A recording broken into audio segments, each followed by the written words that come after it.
Hey everyone, welcome to the Nintendo Prime Podcast, episode number 7. How you guys doing today? Hopefully having a good day. We are live for this episode because from now until E3, we got to test different setups, different settings, different things, and it's best to do it when I have Eric here and a guest on and all that jazz, because when I just do it on my normal live streams, how do I know everything's working? Because it's just me. I need to know it works with other people, including a guest, which we have today in Mr. GameOverJesse.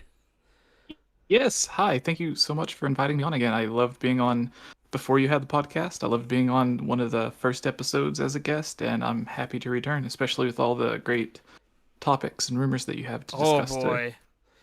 God, you guys you're in for a treat today. There's more info even since I sent you stuff, Jesse. This is I can barely keep up. That's how crazy. We're going to kind of section it off as we talk about the leaks, the rumors here, because we have a real super legit source on a bunch of stuff. Switch Pro, Zelda 35th anniversary, a whole bunch of stuff, and we'll get into why this is a legit source, although I can't reveal certain details because I've verified this, and I can't exactly explain how it's verified. But I'll give you the details on that. Also, as always, we have our hostess. Yes, the hostess. Hostess. Oh. Right across from me, Mr. Eric Moore. Hello. And yes, folks, he will be joining us on our E3 streams. He should be there on the 12th, 13th, 14th, and 15th. If anything happens before then, well, it's just going to be the solo show. Maybe on the 11th if it's like a nighttime thing, but we'll worry about that. That's a Friday thing. Because I'm sure I'm going to have to convince Eric to come spend the night Friday night since we're probably starting right away in the morning. Really not that hard to convince me. Yep. Eric, come over, E3. All right. We got to run a dry run today. You're going to have to find a pool healing. Oh, my gosh. Right? I'm going to have to make sure the pool's set up out in the yard. So, obviously, between at least my channel and GameOverJesse's, we've been covering a ton of rumors because it's just that time of the year. It's that time of the year, right? Like every time around this time, E3 is coming up. We have major anniversaries going on. Hey, rumors are flying out. I know Jesse's got a bunch of people like talking to him behind the scenes. Like, you know, he just did his podcast, I think, last night and talked about a bunch of rumors on there, including a new Metroid rumor. Maybe we'll get into that a little later. And obviously on my channel, you guys know for at least the last 3 weeks, it's been a ton of rumors. But I don't like to just throw things out there to like trick you guys, right? I don't want to try to give you false information, right? Which, by the way, is the stream even going? I'm watching. Is it working? We're all good? It's all good, yeah. Oh, okay. I'm on Wi-Fi on my laptop, so it's like buffering over here. Let me turn down the settings. I think it's all the way down at 144p. It doesn't get any lower than that. Nice. All right. So, these are the kind of technical difficulties it's good to sort out now before we get to the big show, because during E3 we have a bunch of stuff, and towards the end of this podcast I am going to reveal who some of our partners are for E3. So not all of them, but I'll reveal some pretty exciting stuff. We're giving away a lot of games. Like today I had a new partner join us for E3 and give us 50 game codes. That's 50. Yeah, 50. Yeah. By my count, there's going to be over 345 people winning something during E3. Whoa. That's right now. We have other email exchanges going on, more things happening. Just stay tuned. It's going to be great. So let's just dive right in because we have so much to talk about. And we're going to start with where we're getting all this information from, because it's all coming from one source, at least the stuff from my end. And we're talking about Samus Hunter 2. Now, Samus Hunter 2 is a Twitter account, which, okay, right, tons of Twitter accounts. But if you go through Samus Hunter 2's profile, you'll notice they have yet to post anything that hasn't come true. If you go all the way back to the very beginning of their Twitter account, everything they've ever said was going to happen at Nintendo has happened. Now, I have been talking to Samus Hunter. It's a girl, it's a she, so I'm sorry if I mix up my pronouns. It happens sometimes. Because I'm so used to, I deal with so many men on the internet. Manly men, like GameOverJesse and his long locks of hair. So we don't have, actually we've had quite a few female guests on this podcast of late. Yeah. We had Holly on, then we had, who was it before Misclick. that? Misclick on, so hey. With GameOverJesse. With GameOverJesse, I know, right? Yeah. Baller. First time GameOverJesse's been on solo in a while, so. Yeah. Maybe he'll talk more. I'm sure he'll have a lot to say, because this is a lot of juicy stuff. So Samus Hunter 2. To speak about where this information comes from. Samus Hunter 2 has gotten everything correct. The next thing they have on slate to get right has to do with Nintendo announcing some of their E3 plans. Now, he didn't detail everything, but he did hint that there could be a Smash Bros. Tournament, and there could be a Splatoon 3 tournament that's Nintendo Treehouse. And that we should hear about it, or hear some preliminary details, tomorrow. So, really soon. Did note, obviously, that it's possible that it's just getting shared internally tomorrow, revealed on Friday, something like that. But whatever, sometime this week, we should be hearing something according to Samus Hunter. So if you hear about a Splatoon 3 tournament for Nintendo Treehouse from Nintendo announced tomorrow or the next day, the only person on the internet that has said that is happening is Samus Hunter 2. So. And now us. Now us. But we're saying it from Samus Hunter 2. Right. So I talked to Samus Hunter 2 behind the scenes about 2 weeks ago. And kind of talked about how they get their information. Now, I can't reveal how they get it, but I can confirm that I have seen the evidence of them having access to legit information. I'll give you one example I'm allowed to share. You guys remember the Monster Hunter Direct? So there were certain video files and certain imagery that was associated directly with that Monster Hunter presentation that we got with Monster Hunter Stories 2 and the 2.0 update for Monster Hunter Rise, which Samus Hunter said we were going to get. I saw internal documents for that, and all of the imagery I was shown appeared in that Monster Hunter presentation. So if you want to think Samus Hunter 2 isn't legit, then I don't know, but somehow they're getting a hold of information like that. I was allowed to share that, so sharing it with you now because that's all public now. It's not a big deal. Other stuff I've seen I can't share. But we have got a bunch of information because today I drilled Samus Hunter. I drilled her for all she's worth. I don't think there's a single thing in her knowledge bank that I now don't know. At least up to today, May 5th, Cinco de Mayo. Okay? Up to today, there is nothing else that Samus Hunter knows that I don't know. So let's dive into it, because there's a lot.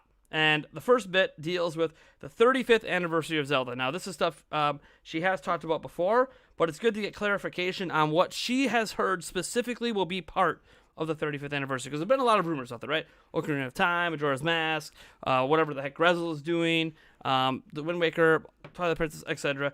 And some of that stuff might be happening. But as an example, Samus Hunter didn't know that we were going to get the new game announcement today that dropped, right? Didn't know about that. So she doesn't know everything, okay? So even though this is what she is very certain is happening for the 35th anniversary, it doesn't mean there won't be more. So if you don't hear what you want, don't get disappointed. Put down the pitchforks for right now. Put down the pitchforks.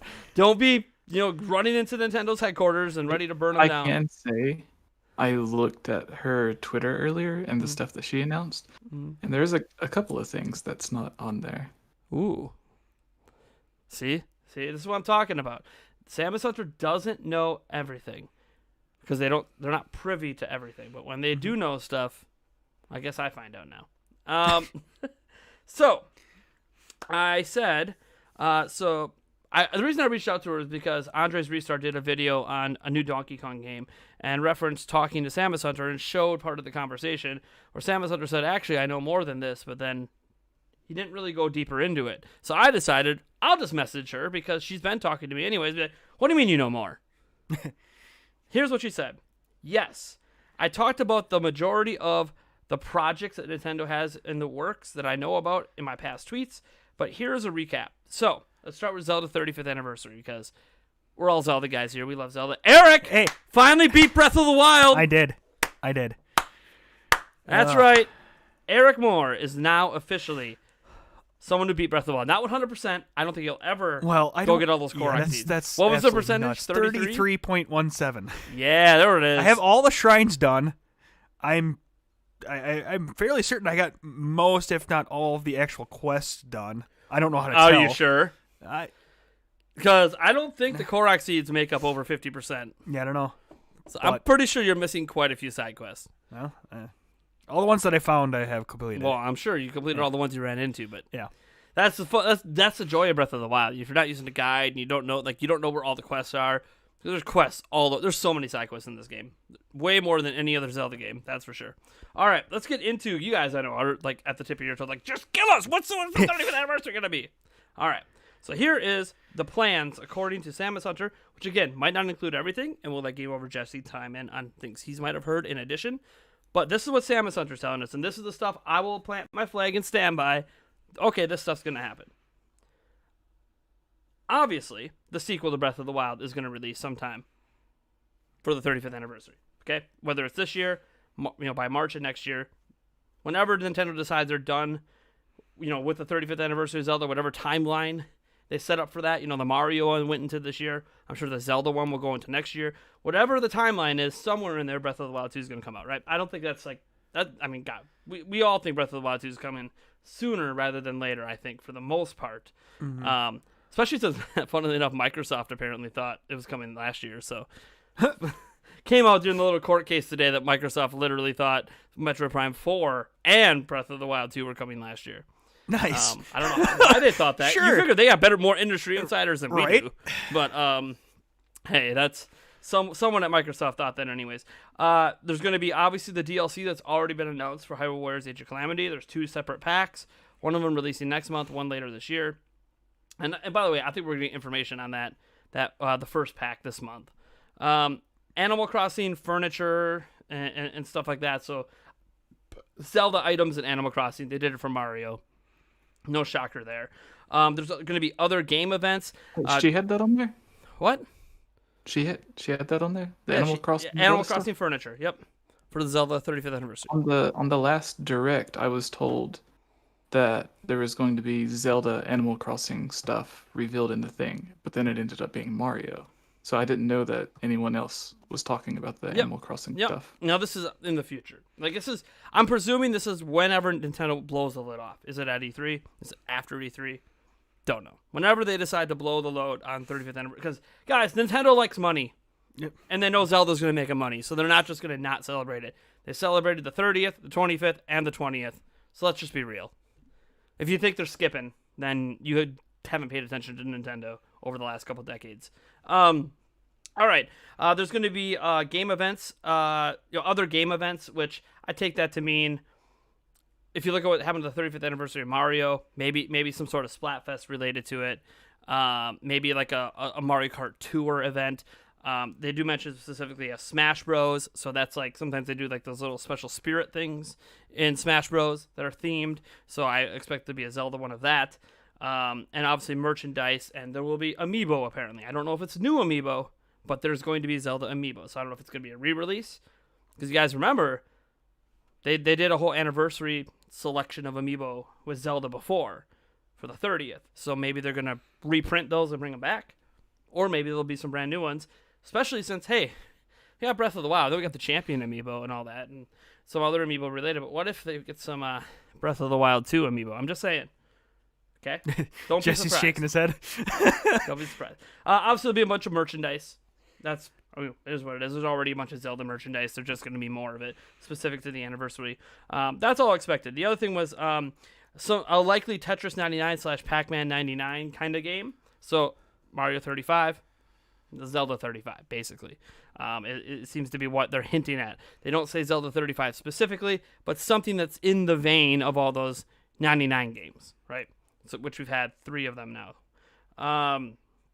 So yeah, that's it. I think for. Wait, no. Where it says no, that's a separate update for Animal Crossing. Okay, so that is what Samus Hunter is saying we're getting for the 35th anniversary. So to recap, Skyward Sword HD as well. Sorry, I know I skipped over that. I figured that was a given. It's already announced, right? So, but oh no, we're not getting Skyward Sword HD. It's canceled. Just kidding. Yeah, so a sequel to Breath of the Wild, sometime during the 35th anniversary. Skyward Sword HD, Hyrule Warriors Age of Calamity DLC, Animal Crossing's furniture that's Zelda related, game events, like the Splatfest and all that of the world. There's going to be merchandising, amiibo, some sort of Tetris 99, Pac-Man 99, Zelda 35, something in there kind of like that. Yeah, that's basically it. That's what she's privy to.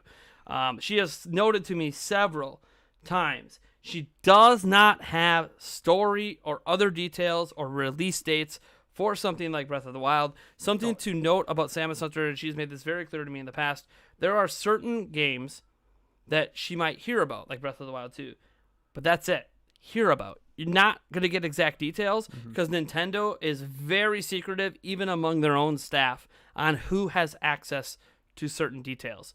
So, I'm just throwing that out there, that she's aware it's happening during the anniversary because she's seen something about it, but she hasn't seen story details, title, etc., etc., etc. So, and honestly, that's not surprising.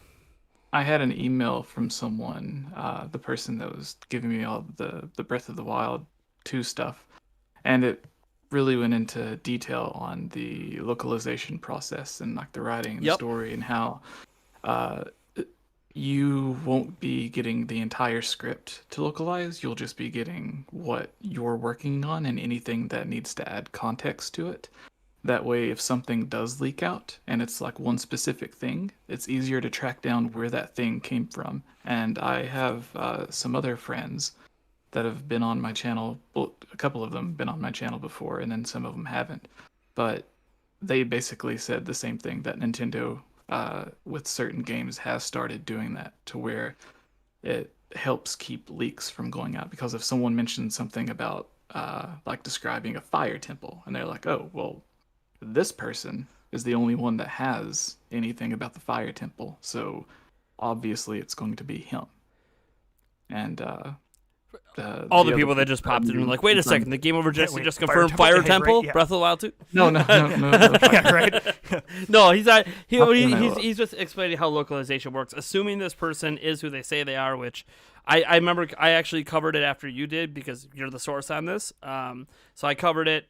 You guys have probably seen the video. If you haven't, it's essentially someone that potentially works in the localization team and has their name is in the credits of Breath of the Wild. That was kind of like the big thing that maybe gave it some credence. But again, not like we can exactly verify, hey, send me your driver's license and send me your badge for Nintendo. Or like, I mean, come on. People aren't that dumb. So, all of the thing not that people who are actually in not the these industry people. aren't that. Yeah, as not these someone who people. knows Yeah, actual right. game developers, Right. they're not that dumb. No, I know. Yeah, the what gave it credibility to Daniel and I, and RMFH was he looked over the email with us too, because we were trying to find things that didn't really go together. And it was interesting that like most people that'll send in stuff would be like, hey, my blah blah blah works at Nintendo and this is what's going on. Instead of doing any of that, like he didn't give any story stuff, he didn't go in depth on the game like most people do when they're trying to get their name or whatever out there, or like their 15 seconds of fame on their favorite YouTube channel. This person just went into tons and tons of detail of the actual work process, and we showed it to I showed it to some of the writers, and they confirmed like everything that he said is actually how it works. So it's not so. So basically, it doesn't sound like someone that's just making up how the process works to sound legit. And the thing is, if it was made up and completely just from this person's mind, the information that he gave on the writing process was still correct. Yeah, so even if he did make it up, That's actually nuts. Yeah. Right. like maybe the person doesn't actually work at Nintendo, but they clearly have worked in localization at least somewhere. Or know somebody that does. Yeah. Like, yeah. But again, that's the big thing with these sources. Even Samus Hunter 2, as much as I believe a bunch of the stuff that she puts out there, it's just notable that hey, we're not there in person typically. Every now and then you'll meet a source. That does happen sometimes, but I mean during COVID we're not really meeting anyone. So, all right. So is there anything else that you've heard? And well, I know there's more you've heard, Jesse. That could potentially be happening for the 35th anniversary beyond what Samus Hunter is saying will happen. So there's a lot. I know. I posted the videos and you covered them as well. They actually did really well for your channel about the whole Grezzo thing. Working on multiple Zelda games, Ocarina of Time, Majora's Mask, and then starting on whatever Unity game they're working on. And a lot of people are like, Grezzo's a small team. They would never work on 2-3 different games at once, especially all of them being Zelda. But if you look at the 25th anniversary and the 30th anniversary, that's what they did. They released like 2 different Zelda games to celebrate those anniversaries, and then immediately began working on one where one of the times they ended up working on 2 Zelda games right after finishing 2 Zelda games. And the only thing they've released since Link's Awakening was that 3DS port, which, let's be honest, would only take like a month for a small team to do. And what have they been doing with their 2 or 3 other teams for the past 2 years? Well, Miitomo. Yeah, well, yeah, but like... Or Miitopia. Miitopia, sorry. Yeah, that's what I mentioned would, like, it would take a small team like a month to port that game over. Well, see, because it's not a big game at all. But you say that. Did you see all the new features they added for being able to customize your Mii that was not in the original game? They rebuilt the entire Mii customizer. It's crazy. It's like a true avatar customization thing now. Yeah. But the thing is, like, even if they did spend a lot of time on that, that's just one of the 3 or 4 different teams that they have. And we know they have that many because there's been based on the release schedule. You can look, and within a year's time they've released 3 or 4 different games, which had to be in development around the same time. But anyways, getting off of Grezzo, the person who had mentioned that to me, I believe is the same person who there was a tweet that I put out the day before the Nintendo Direct that said something like, wouldn't it be cool if in tomorrow's Nintendo Direct we got Skyward Sword HD, Age of Calamity DLC, Breath of the Wild 2 trailer, and Zelda hardware. And all 4 of those things kind of happened. We didn't get the Breath of the Wild 2 trailer, but we got promise for Breath of the Wild 2 news. Right. There was a mention. There was a mention. But we got Skyward Sword HD. We got we didn't get a trailer for the Age of Calams DLC, but we did get... It was kind... we got details for it. Yeah, I mean, there was motion. And the Zelda hardware that I thought was going to be like a Breath of the Wild 2 dock or something, because they just said Zelda hardware, that ended up being the Skyward Sword Joy-Cons. Oh, yeah. So basically, like 3.5 out of the 4 things that I was told was going to happen, happened. And the 5th thing that I was told was going to happen was the Zelda Animal Crossing stuff, which I did not believe at all. And then the Mario amiibo stuff came on, and I was like, oh, maybe they are going to show it. Maybe I should have added that in the tweet, but I just didn't believe it because I thought it was kind of dumb. But why would you think it's dumb? They do themed items in Animal Crossing all the time. Yeah, I know they put like Majora's Mask and stuff in the 3DS one, I think. But I just didn't think that they were going to be like putting that much stuff Zelda related in a direct. They did it for Mario. It wasn't. Oh, in that specific direct. Yeah, okay. Yeah, like I didn't think it was going to be like 5 or 6 different Zelda things in a direct that wasn't a 35th anniversary. But it was direct. kind of 4 things. Yeah. I mean, so, but they did load it up with a lot of stuff, and so like with all of that stuff that they mentioned being basically true, that's why makes you wonder. when I looked into the Grezzo stuff, I was like, okay, well that has to be true as well. And then the person with the email, the recent one that we were talking about a moment ago, said something about Ocarina of Time. When you see the logo on like papers or something in the place, it's not Ocarina of Time HD or Ocarina of Time 3D HD, like what they did with Super Mario 64 DS, where they like gave it two titles. Yeah. It's just titled Ocarina of Time. Which is what they did with Link's Awakening, by the way, guys. Yeah, It basically remade Link's Awakening, and they just call it Link's Awakening. Yeah. Not DX, So not remastered, not HD, Not new. not remade, not new Link's Awakening. And so a lot of people were kind of in fear that Ocarina of Time would just be an N64 port like they did with Super Mario 64. But from everything that's going on, I don't think that's going to happen. Well, like, what I find interesting, if that guy's true, and that Ocarina of Time logo is legit, it also makes me think, if you look at how Nintendo's handled these, remakes, re-releases, or whatever, when they don't really do much, they just call it HD. Like, if it's just taking the game, putting it in HD, like what they're doing with Skyward Sword, they just say... Twilight Princess. Yeah, Twilight Princess. Even the Wind Waker, which they put a little bit more work into because they were practicing for Breath of the Wild. They used some of the engine assets from the Breath of the Wild engine, which is where you get like all the new bloom effects and everything in Wind Waker. But still, they just called it HD because they even realized, hey, we're not adding a significant kind of content here. Actually, technically, they cut more content than they put in. If you think about the whole Tingle Tuner quest and all that being removed. But, I feel like they could have found a clever way to still include it somehow, even without having to have like a cross connection with a 3DS or something. But anyways, that's neither here nor there. They clearly just decided to go with the message bottles and call it good, which at the time, with Miiverse and everything, it kind of sort of made sense. So like they do this HD thing, but then we saw, then they released Link's Awakening, and that was like a full-on remake. They remade that game. They just call it Link's Awakening. They bring out Xenoblade Chronicles. It's not technically a remake. They call it Definitive Edition. It's a remaster. Okay, so they're starting to use Definitive Edition when it's like a remaster. They're starting, or like either a remaster or a combining of all content together, right? Mm-hmm. So that's what Definitive Edition seems to mean to them. HD means mostly, hey, we did the bare minimum work and brought it to you in HD. But then when they just reuse the name itself and release it on a Switch cart, right now, we have one example, but that one example is they remade the game. So if this logo is true and it's just called Ocarina of Time, that's a remake.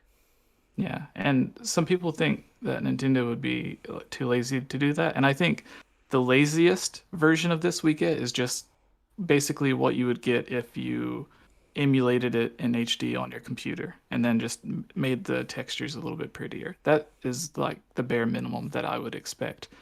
But if it is fully remade, I think there's a big possibility for that because, and this is the same reason that I mentioned that I didn't think the Oracle games were being remade, like that one rumor was suggesting.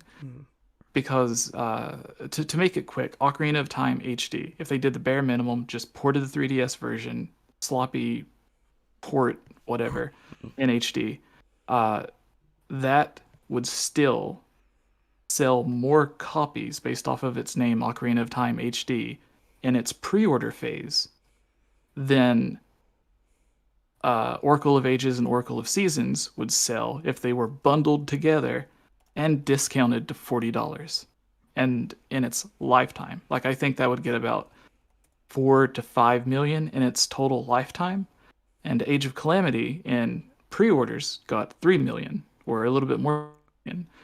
So if Ocarina of Time HD was available for pre-order, I think it would be easily 5 or 6 million in its pre-order. If a spin-off like Age of Calamity got 3 million, I think Ocarina of Time could easily get more pre-orders than that. And Oracle of Ages and Seasons, 2 games bundled together, discounted, $20 off, selling at $40 through its entire lifetime. I still don't think it would sell as much as Ocarina of Time would at $60 by itself. And it would only take maybe 3 to 6 months to port it to Switch if it is just a port. Yeah, depending on what they're doing. Yeah. Right. Yeah, If it's a Grezzo's full-on really used to remake, then porting 3DS games to that takes years. But yeah. Whereas the Oracle games would take them like at least 2 years to make both of them because they'd have to remake it all building from the ground up. Where Ocarina of Time would just be a quick port. So they would spend 3 months and make however much money 5 or 6 million pre-orders would sell, or they could spend 2 years working on 2 games and maybe sell 1 million pre-orders and then 3 or 4 million through its lifetime well, sells. it always depends. just I think $40. some people that think the Oracle games could be one, because there's people who really love the Oracle games and they haven't really gotten any love since they first came out. And two, I think it's because people looked at Link's Awakening and they go, well, hey, if they just decide to reuse that engine, what games make sense to reuse the engine for Link's Awakening? And that's why they look at, the Oracle games obviously make sense to potentially reuse that engine, which would then speed up the development process and possibly make it not take as long to develop. That being said, they're not reusing that engine. That being said, we just got Link's Awakening, and I know we're getting Skyward Sword HD, right? But I feel like for the anniversary of Zelda, and this isn't any, like, I'm not trying to knock people like who want top-down Zelda, okay? I hope we get a new top-down Zelda someday. I hope that, like, Triforce Heroes wasn't like the last new one we're getting. I hope we're getting more someday. And I think we will. Right now, I think they're just riding that Breath of the Wild wave. Oh, yeah. We're going to get Breath of the Wild 2, and then we'll see what happens after that. Because I think they do tend to use the top-down games as filler content, and that's why I said, after Breath of the Wild 2, maybe the next one will be a top-down. I'm not saying they're not going to immediately work on a third game to follow Breath of the Wild 2. We'll have to see how Breath of the Wild 2 ends, and if it's leaving the door open for a third one. There is an interview with Aonuma and Miyamoto, both I think, where they're asked if they're working on a 2D Zelda game, and they say yes, they are working on a 2D Zelda game, and that they want it to like their quote was, they want it to evolve. Yeah, I remember that's from a while ago too. 2D Zelda games, yeah, and that was before Link's Awakening, like a year or two before Link's Awakening started development. Yeah, and we never heard anything about 2D Zelda, and it's like Link's Awakening wasn't it because it didn't evolve 2D Zelda in any way at all. It was just a normal. I mean, 2.5D unless they Zelda. plan to reuse that engine a bunch of times, then you could be like, well, that's how it evolved. They created a standardized engine to make future ones, like they did with New Super Mario Bros. Right? But until they do it, until they do that and reuse that engine, that theory kind of goes out the window. It's kind of a hey, maybe, but they haven't done it yet, so let's not jump the gun. I agree with you. Ocarina of Time, a remake or even just an HD, even if it's just, I mean, I think an HD of the 3DS version would be the way to go if they were to do it. And obviously, Grezzo made that version, so they'd be the experts to HD it. And obviously, we just saw what they did with Miitopia, so we know that they can obviously HD 3DS games. That's not a problem for them. Yeah, they got a history of doing that. But also like there's also some prevailing thoughts out there that hey, they didn't. There was technically a quote-unquote better version of Mario 64, and when Mario's anniversary came around, all they did was just up-res through an emulator, basically, the N64 version. So, don't really know. We hope. Grezzo's got something. It's more, at this point, what do we think it is versus what other people are saying, and I think the door is kind of wide open. I just hope if it is Ocarina of Time, they don't do what happened with Mario Galaxy and then just not give you the second one. Like, not get Majora's Mask at some point, even if it's released separately. Like, that would be so infuriating to many people that would be like, oh, we finally got what we wanted for Ocarina of Time, and then, like, they're just never going to do Majora's Mask. At least that's what it feels like with Galaxy 2. It feels like they're just never going to do anything with Galaxy 2 at this point. Wouldn't it be really awesome if they were both announced at the same time and summer? Packaged together? That's my hope. That's my hope. Package them together. The thing is, they released Skyward Sword HD on their own. I don't see any way that... I think if there's a package together, it would be like Twilight Princess and the Wind Waker HD packaged together, just because... which, by the way, Jeff Grubb put out there that we are getting Twilight Princess and the Wind Waker HD during the 35th anniversary, which isn't part of Samus Hunter's thing, but, I mean, guys, what Wii U games don't we get?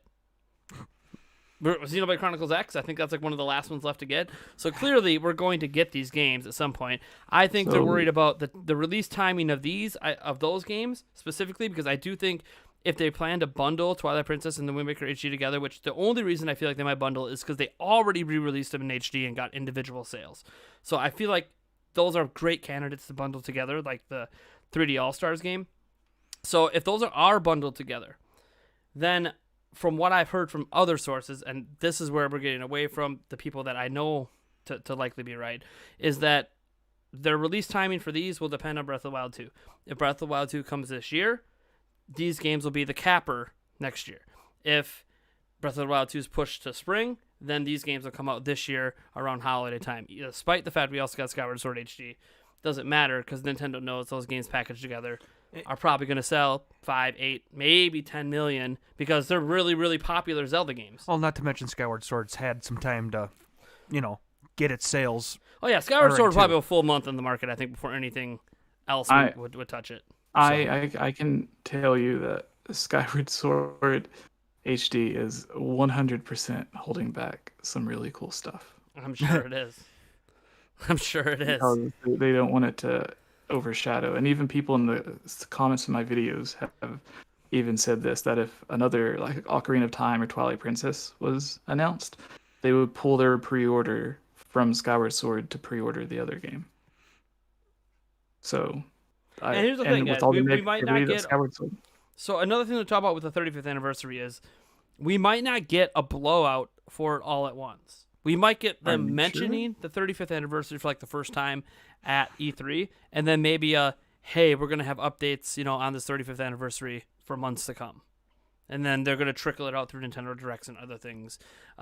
Specifically because you might be like, well, why do they care about overshadowing Skyward Sword? Like, even if Ocarina of Time gets announced and that overshadows it, still probably at least 5 million people are going to buy Skyward Sword HD, which is more than it sold originally, so who cares? Well, it's not so much I think that Nintendo's worried about the sales. I think anything's going to sell that's Zelda, and they push right now anyways, because Zelda's more popular than it's ever been. But I think there's a couple things with Skyward Sword HD. This is more the theory territory where, one, we factually know it's a very important game to Eiji Aono and Shigeru Miyamoto. GameOverJesse and I don't know how many of you guys know, this was one of like the last games that Miyamoto had any like actual, like he came back to the franchise to help make this game happen, and he hasn't really been with the franchise since. And before that, he was kind of, I know he's technically listed in the credits as like the general overseer of the IP, but he really wasn't involved, right? He would just give like his final stamp, oh, yep, you're good. And then Eiji Aono was allowed to do what he wanted. But with this game, Miyamoto got directly back involved, so it's personally important to Miyamoto. If you guys remember, this is actually the last Zelda game that Miyamoto himself was showing off on stage at E3. Everything since Eiji Aono has been presenting. So this is an important game to him. It's an important game to Eiji Aono. It's an important game to Zelda lore. If you care about that, you care about the timeline, you care about possibly stuff that's happening in Breath of the Wild 2, because if you played Skyward Sword, there was a certain important scene that happened in Breath of the Wild that's directly related to Skyward Sword. But we don't know the significance of it because nothing came of it in the game. But the reference was there, which suggests something's happening in the future involving the Master Sword and stuff from Skyward Sword, potentially. And we'll just leave it at that because at this point it's all speculation. We don't know anything after that. We just know that factually occurred, so probably going to be a connection to the Master Sword. Heard of it? It's kind of a big deal in the Zelda series. I don't know. It is. And if you know what's in the Master Sword and you know the background story, she's kind of a big deal too. So let's move on from the 35th anniversary. We got a bunch of stuff to get into here because, guys, I know some of you guys are here because we got the Switch Pro stuff, Virtual Console. What the hell's going on with that? We got some big updates for you guys, but that's going to come a bit later. Let's go down from the 35th anniversary to the next line from Samus Hunter 2, where they said Animal Crossing content updates like Brewster and a new returning villager, alongside other features. So basically, there's going to be a feature update at some point this year for Animal Crossing, along with some Brewster and other returning villagers, which I think Animal Crossing fans, you got to be happy to hear this, right? Like, there's been a lot of criticism lately that the Animal Crossing updates have been kind of lackluster. Like, they did the swimming update last year, and since then, it's just been, here's a trickle of new items here and there. Otherwise, here's our seasonal updates. They're kind of like phoning it in, And everyone's like, when are we going to get like that next big content-rich, new feature? Maybe bring back features from New Leaf or something. And I guess they don't say we're getting features back from New Leaf, but there's going to be other features and returning villagers at some point this year. So, just throwing that out there. That is according to Samus Hunter. I've not heard this from anybody else besides the Zelda Animal Crossing content. I've heard that from a couple people, but this specific, just Animal Crossing in general, that's exciting stuff. Especially since we're gonna find out, I think tomorrow, or maybe it's even tonight, if Animal Crossing has now overtaken Mario Kart 8 Deluxe as the best-selling game on Switch. Whoa! We're getting fiscal year updates, so stay tuned. We'll have a video on that when that information drops. It drops tonight. I'll get it up tonight, but I'm already awake, right? So why not? Next Who up, needs sleep? who needs sleep? It's either tomorrow. Pretty sure it's tomorrow. I don't know. It's Japanese time, so. Next up, there's 2 Kirby games. So this is where things get interesting. So Hal is working on a bunch of stuff. There's going to be 2 Kirby games that are coming this year. Which, by the way, saying a Kirby game's coming this year is like saying water is wet. We get a Kirby game every year. Every year. It's been like 11 straight years we've had a Kirby game. Nice. So, like, even like a little tiny one, it doesn't matter. We always get something. So, apparently we're getting 2 this year. One of them is going to be like a mainline one, which I think is, I don't know, like, I think they consider Kirby Star Allies mainline. So, it could be like that. It could be even bigger deal than that. But there's supposed to be a mainline one coming this year. Also, a spin-off one, which there's a lot of Kirby spin-offs. So, take that for what you will. Also, there's apparently going to be 2 other IPs coming from HAL Laboratories that are going to be just eShop releases, so smaller titles just on the eShop. So, I mean, Nintendo's done a lot of those kind of titles. I mean, Rusty's Real Deal Baseball always comes to mind. But they've done a lot of little titles like that over the years. So having more of those, I mean, you guys got any thoughts on those? Or the Animal Crossing stuff? I don't play a whole lot of them, so, I mean, the only thing that I can think of right now is that, with getting another Kirby game, all he's doing is stopping in to say, hi! Oh, God. Yeah, I think they might have the right formula of the people that are working on the main Kirby team are just so quick at coming up with cool ideas that they can just push out these great Kirby games in no time at all. But with the Animal Crossing stuff, I haven't heard anything about Animal Crossing, but as popular as it is, you would expect Nintendo to give it as much DLC as eventually, they can. some sort of update. Nintendo is not like, especially when you hear what we got later to talk about when it comes to Virtual Console. Nintendo is acutely aware of the criticism of their games. Like, why do you think we got that Mario Party update, guys? Why do you think that happened? It didn't just happen out of the kindness of their hearts. They have heard the criticism everyone had that Super Mario Party was not fully playable online. And now they hear your criticism that you can't play against randoms. Then again, people are having a hard time just playing against their friends because it disconnects. But I'm just saying that Nintendo hears your criticism. Whether or not they do anything about it, that's going to be a game-to-game basis. But I think Super Mario Party is still being played enough. Nintendo has the tracking data, right? Every time your Switch goes online, they know who's playing what. So they know if Super Mario Party is still relevant. So you guys might think, well, I release it now, nobody cares. Dude, that gives it like 10 million, 11 million. What do you mean nobody cares? People back too. Like, what do you mean nobody cares? I mean, just because you might not be playing, like, dude, it's a very popular Switch game. So, yeah, and it's still selling. By the way, it still pops up in the top 10 charts like every other month. Did I talk to you in a private message about Nintendo fixing their online service and adding online updates to older games? Did you talk to me about that? I did. I didn't mention Mario Party. I didn't think they were going to start doing it this soon, but I mentioned Pokemon, how there's like the 2-second lag, and then Age of Clems getting an update for online multiplayer. Yep. Which yeah. But yeah, we reported on there being, well, we didn't really have to report. I mean, what's his name? Shintaro Furukawa put out there that they were going to update old games at their last investors meeting. So yeah, we didn't know what that meant, and then we got this. So it's kind of like, okay, so now what? Are we going to suddenly get Mario Odyssey DLC out of nowhere? 4 years later. It's not just like they didn't update a game that was just 3 or 6 months old. Like Mario Party's 2 years old at this point, isn't it? Yeah. Yeah, so like they're really updating old games, not just. Khaled Mackey in the chat corrected me. I guess Super Mario Party has sold 15 million now. I'll have to bring up their sales chart. Like, dude, that game is selling like crazy, guys. I mean, think about that. 15 million is before Breath of the Wild came out. That would be double the best-selling Zelda game of all time.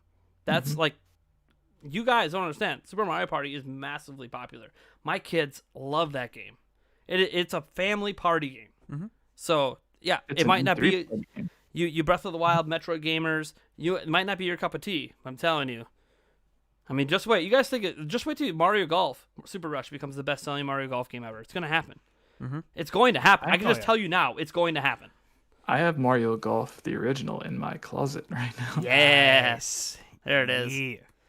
All right, so next up, this is a video I actually did yesterday, but there's a little bit more. So Samus Hunter is saying that they know about plans for Donkey Kong for upcoming years. With the main game, and this is what we talked about yesterday on a video, coming from EPD Tokyo, which notably is part of the team that worked on Super Mario Odyssey. So, are we not getting an Odyssey 2, but are we getting like a serious attempt at an inbuilt Donkey Kong game? There's been stuff around that. Is it a 3D game? Is it a 2.5D game? Basically the idea that Samus Hunter threw out there is that they are trying to make Donkey Kong as relevant as it was back in the SNES days. Well, back then, the first Donkey Kong Country sold like 9 million. That was coming right off of the arcade game, the original DK, that was like between all the different arcade cabinets and the NES and everything, like sold like 60 million copies. So like they're obviously not going to get back to 60 million. That's pretty insane. Like I don't even think, I don't know, maybe Mario Kart 9 would hit 60 million. Who the hell knows at this point? But I think it's one of those things where I think they feel like DK can be a consistent 10 million seller. And this isn't them knocking what Retro Studios did. Donkey Kong Country Returns sold 6 million. But then Tropical Freeze came out, didn't do that well on Wii U, didn't really do that well comparative to other games on Switch either. So I think they look at it as, we haven't made an internal Donkey Kong game in forever. So what happens if we take the reins, we put our Mario team on it, maybe even reuse the Odyssey engine, and just blow people's minds? Because remember, the next expansion for Super Nintendo World is supposed to be a DK area. So you see that, it's the 40th anniversary. And you might say, well, who cares? DK doesn't sell that well anymore. Why would Nintendo care? Because DK is like a representative for Nintendo of one of the major reasons they are where they are today as a video game company. Yes, they factually had video games before Donkey Kong, but Donkey Kong was the arcade game, the game that blew up Nintendo in the video game world before they even... It saved the video game industry. Yeah. Like it's the game, like, so it's high, and Nintendo is still a traditional Japanese company. And if you can't tell by what's happened in the past with Iwata cutting his salary, they're a very honorable company. And so to them, DK is important, even if DK doesn't sell that well lately. They feel like maybe DK is not selling that well lately because we haven't taken care of business. We've been outsourcing it. Right. Let's stop outsourcing it, even to a studio we own. And let's see if we, maybe when we did that whole DK64 back in the day, maybe that was the wrong approach. Maybe we could do it better today. So we need to give it the Breath of the Wild, the Mario Odyssey treatment, and revolutionize the series. Yep. So that's exciting for me growing up with DK. I mean, I love DK. And DK is one of my favorite characters of Nintendo. Yeah, like and you think about it, even if they go with a 3D platformer, Nintendo doesn't actually have a ton of 3D platformers. They have a lot of side-scrolling platformers. They don't have a lot of 3D ones. And since Mario sort of came off of DK, originated from DK as Jumpman, it kind of makes sense. Like if you could have those two franchises be 3D platformers and be like top tier, like why does Mario have to be the only one?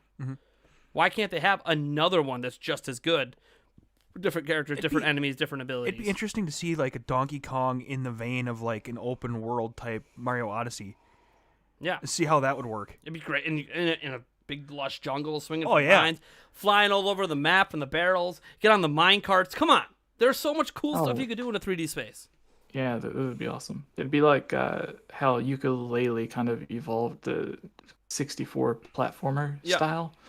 But instead of like a smaller studio doing it, it's Nintendo who's genius at coming up with new, unique ideas and expanding on older styles. So I think it would be really cool, especially if they, like in Super Mario Odyssey, they had it to where you could turn into like a painting on the wall, basically like what A Link Between Worlds does. And then there was the 2D segments where you could jump on the wall. If Donkey Kong did something similar, like not turning into a painting on the wall, but went to an area where the camera just turned to make it look like a 2.5D game for some of the levels. That way, the people who did like the classic Donkey Kong countries could still get enough of the gameplay that they love to continue playing on in the 3D parts that they may not like as much.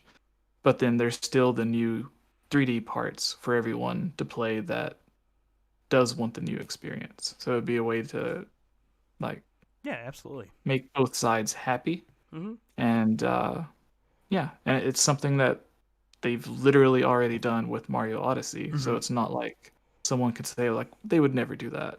And so, I think they already did if done right, it can actually be popular again. Yeah. They got to do it right. Yeah. So we'll see. Moving on, because there's so much to get through here. We got next up, Samus Hunter 2 brings up a Fire Emblem remake project. Now, I've talked about this before, but I have more details than I had before. The remake is supposedly for a Fire Emblem title that never released outside Japan. So that really narrows down what it could be. Samus Hunter notes that it's probably the genealogy of the Holy War game that never released outside Japan. That's what Samus Hunter thinks it is. So that's really for Fire Emblem fans that don't know the whole lore and history of the franchise. You want these old games from Japan coming back fresh because it's going to feel like a brand new game to you because you haven't played it before, unless you had owned a Famicom and could read Japanese text. Because obviously these are text heavy games. You guys know what Fire Emblem's like, so that's kind of cool. Any love for Fire Emblem here? I like it. It's all right. It was popular enough for Nintendo to go ahead and not just do a Fire Emblem game for Switch, but do multiple Fire Emblem games for Switch and the 3DS. Like there was the one 3DS game where there was 3 different versions that released at the same time, which was insane. And then they even had the spin-off for Warriors. Dynasty or not Dynasty. Yeah, the Dynasty Warriors. Fire Emblem Warriors. Fire Emblem Warriors. So like the game was popular enough to where they thought a spin-off would sell enough to be profitable. So and they're really quick at bringing out new Fire Emblem games or the remakes that they have done. So I could definitely see them taking one that hasn't really. And Three Houses sold really well too. Bring it back. Yeah. So that's notable too. Yeah. A quick turnaround on a remake. That's what they did on 3DS. Yeah, that's what they've always been doing. Well, not always. They weren't doing this until Awakening blew up. When Awakening was going to be the last Fire Emblem game, unless it sold really well, and then it sold more than any Fire Emblem game ever. So then they said, "Oh, so people do like it. We just had to tell them to like it." And they even put a spot in the Smash Bros. DLC characters for. Well, I mean, let's not go there. All right. I mean, that's just we're gonna have some fights in the chat about Fire Emblem characters. Oh boy. All right. All right. So apologies. This next piece is on. This is something that's been said by many people. But Samus Hunter 2 does say that we are supposed to get a 2D Metroid game this year. That is a very common rumor that's been out there, said by many sources. So there's actually quite a bit of weight around the idea that we could get a 2D Metroid this year. The smoke is building. Yeah, it is the 35th anniversary for Metroid as well this year. So think about it. We got 4 major anniversaries. We have the Pokemon 25th. We have Zelda's 35th, which, by the way, I'm just going to be honest here. Why do we give a shit about the 35th anniversary? The only thing that's cool for me is I turned 35 this year, so it's like, hey, 35th anniversary, I turned 35. But honestly, why? Okay, I guess I get the 20th. It's 2 decades. I guess I get the 25th. It's a quarter century. I guess I get the 30th because everyone makes a big deal out of turning 30. Who makes a big deal out of turning 35?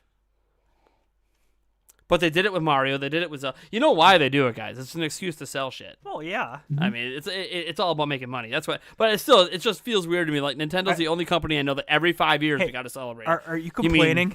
Well, what I'm saying is, okay, every 5 years we got. Sounds like you're complaining. No, think about it though. Every 5 years we got to celebrate. It takes about 5 years to make a mainline Zelda game. Duh. So it's like every time we release a mainline Zelda game, we got to blow up and sell you a bunch of. Nintendo, stop milking me.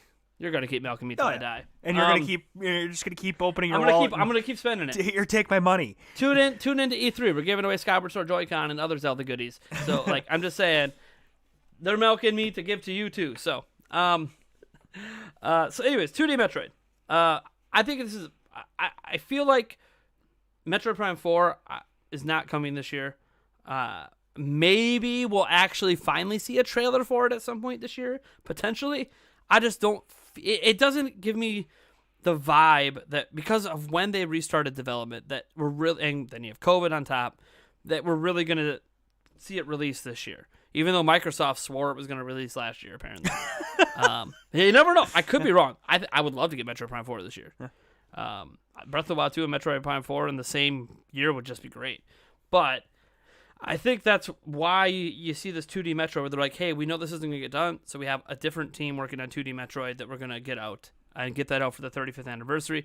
Maybe also Prime Trilogy. Samus Hunter isn't saying that, but a lot of like industry insiders and like actual journalists have been saying that Metroid Prime Trilogy HD has been done for years, but they keep pushing it back because they want to they want to time it with Metroid Prime 4. They want to show Metroid Prime 4 and then also be like, but hey, while you wait, here's the Trilogy HD. And since they're not ready to show Metroid Prime 4, they're not showing that. That's the prevailing theory from journalists. I don't, what have you heard? Let's go.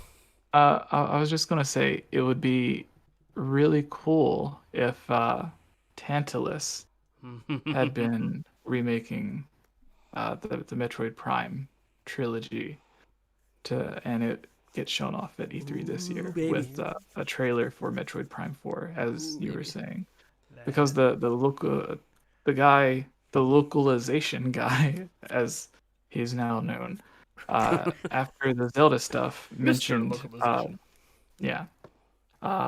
he mentioned that, I guess this week, because he sent it Monday, and said that he found out that day that Metroid Prime 4 was about to enter the translation localization stage.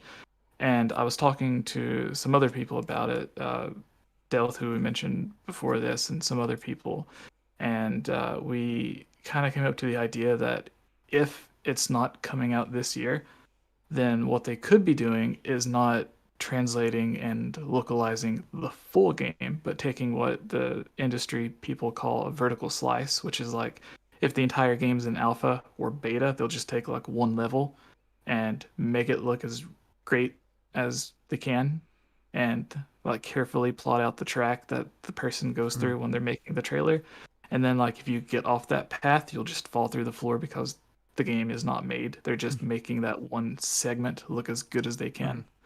And if that's what they're doing to record a demo or show off a gameplay or something, like when people are standing on stage and they're just like playing the game, whatever they decide to do, it could just be a small segment being localized and translated for the demo. That way the HUD and the map and everything is in English, and if any text comes on screen, then it'll be in English to go along with the trailer. They're not going to show it off without it being in local languages.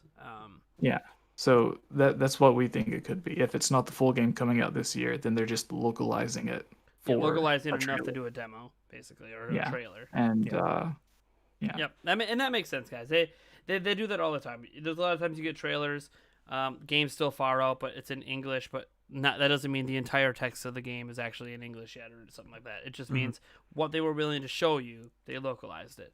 And even then, it's not final, could have changes, stuff like that. It's just, we'll see. Well, we're all hoping we see Metroid Prime 4 this year. Oh, yeah. Bare minimum. And I don't play Metroid. Yeah, you're missing out. I'm not. You like Halo? Huh? This isn't Halo though. Yeah, Metroid and Halo are like not even close, just because they're both sci-fi. So Metroid 2D obviously coming this year. Supposedly, according to multiple sources, including Samus Hunter. I think that's fine. I think Nintendo, in the back of their minds, maybe regrets putting Samus Returns as a late release on 3DS after Switch came out. I know why they did it, because they weren't sure Switch was going to be successful, so they still wanted to give quality games to 3DS at the time. But if they had known... Sorry. Oh, it's okay. Go on. No, you stopped for a second, so I didn't know if you were going to keep going. But the team that they had make Samus Returns, they had been previously working on a different Metroid game that had gotten canceled, so they could start working on Samus Returns, which is odd and probably had a lot to do with that fan remake that was being made. Probably. So yeah, and with the 2D thing, I haven't heard anything about Metroid 2D. So yeah, that's. But it was just I just wanted to mention Sure. the game that ended up getting canceled. They could have went back to whatever that was to try to make a 2D game for Switch, or who knows. Mm-hmm. So the next thing is stuff that's already been announced. That Samus Hunter knew ahead of time. Splatoon 3 and all the various Pokemon games. All that stuff's already been announced. So we don't need to go back down that path. Awesome. We will, once it's more relevant down in the future, of course, once we get more Splatoon 3 information, once we get more Pokemon information. Obviously, one big Pokemon thing to mention, hey, new Pokemon Snap's out. Anyone else play it besides me? No. I mean, I have yet to get it, but I'm going to get it as soon as possible because I think my daughter would absolutely love it. Probably. She loves taking pictures with my phone, and she loves Pokemon. my So- daughter loves it. Awesome. I love But- Pokemon Snap, and new Pokemon Snap's really damn good. That's all I'm gonna say, guys. We'll maybe go into more impressions in a separate video. I did live stream it a little bit for you guys. It's not exactly like a kind of game that's good for live streams, but I will probably have an impression video coming out on that before E3, just because, guys, it's been like, what, 20 years? I don't do impression videos a lot, but for a game I'm waiting 20 years for, I'll give you an impression video, all right? All right. Next up, this is stuff that's happening at Monolith Soft. You guys know them. Xenoblade Chronicles also have a huge team that helps with Zelda games, etc. They have always a lot going on now. Their team's just been growing and growing and growing. They have teams at different buildings and multiple studios under them now. Monolith Soft is basically Nintendo's second biggest development studio at this point, just in terms of sheer employees. It's just, wow. And they do a great job, as you see, with their games doing really well. And Monolith Soft is constantly helping with Nintendo, whether it's Splatoon or Zelda or Mario. They're always helping. So it's like Nintendo's go-to studio. Hey, we need help. Just here's some Monolith Soft guys. Nintendo owns them, so they tell you what to do.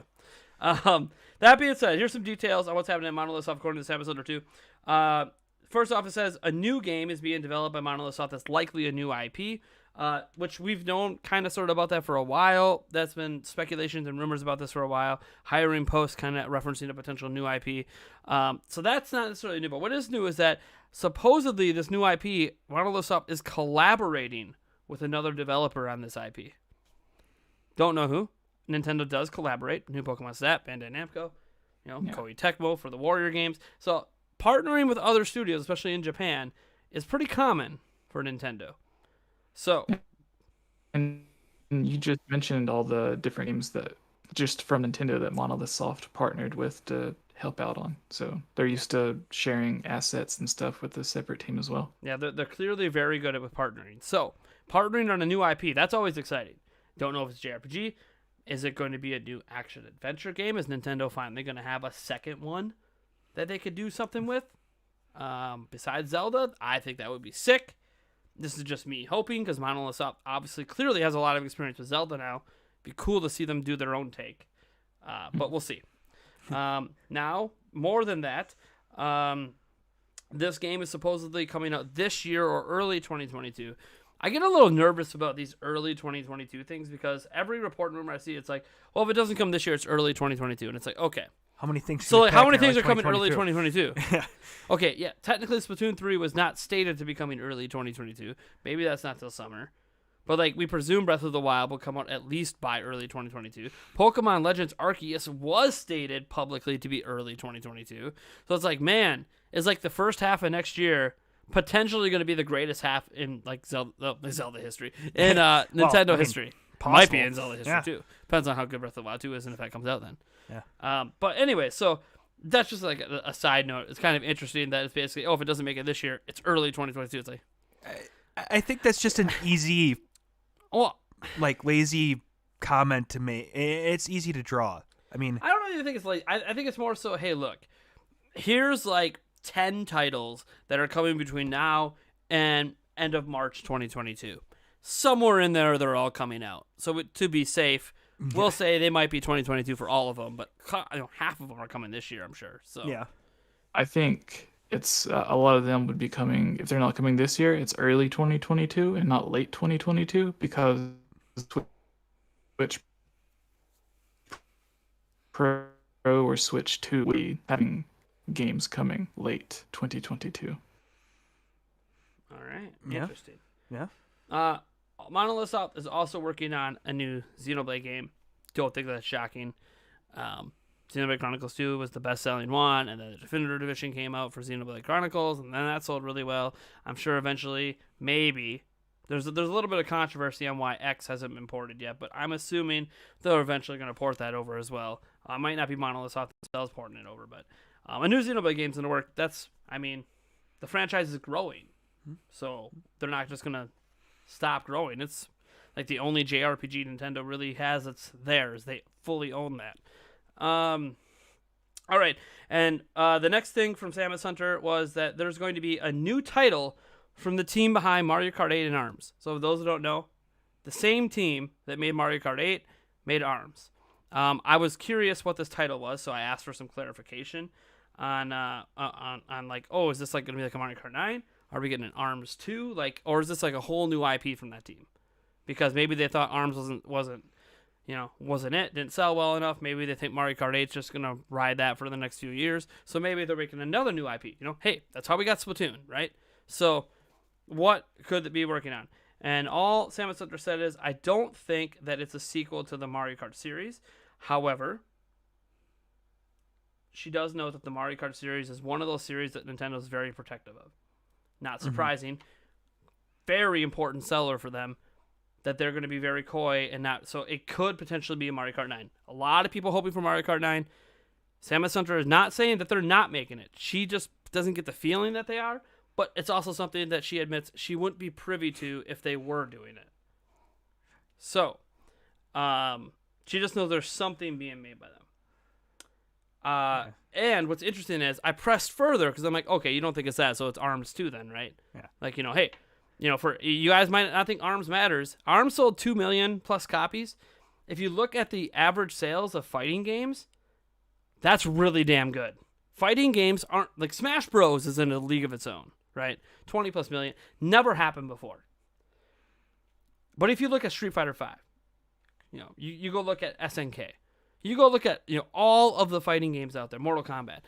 None of them sell like 10 million. It doesn't happen. Most of them are lucky to break 1 million in sales. So technically, ARMS selling 2 million as a new fighting game IP is actually pretty good.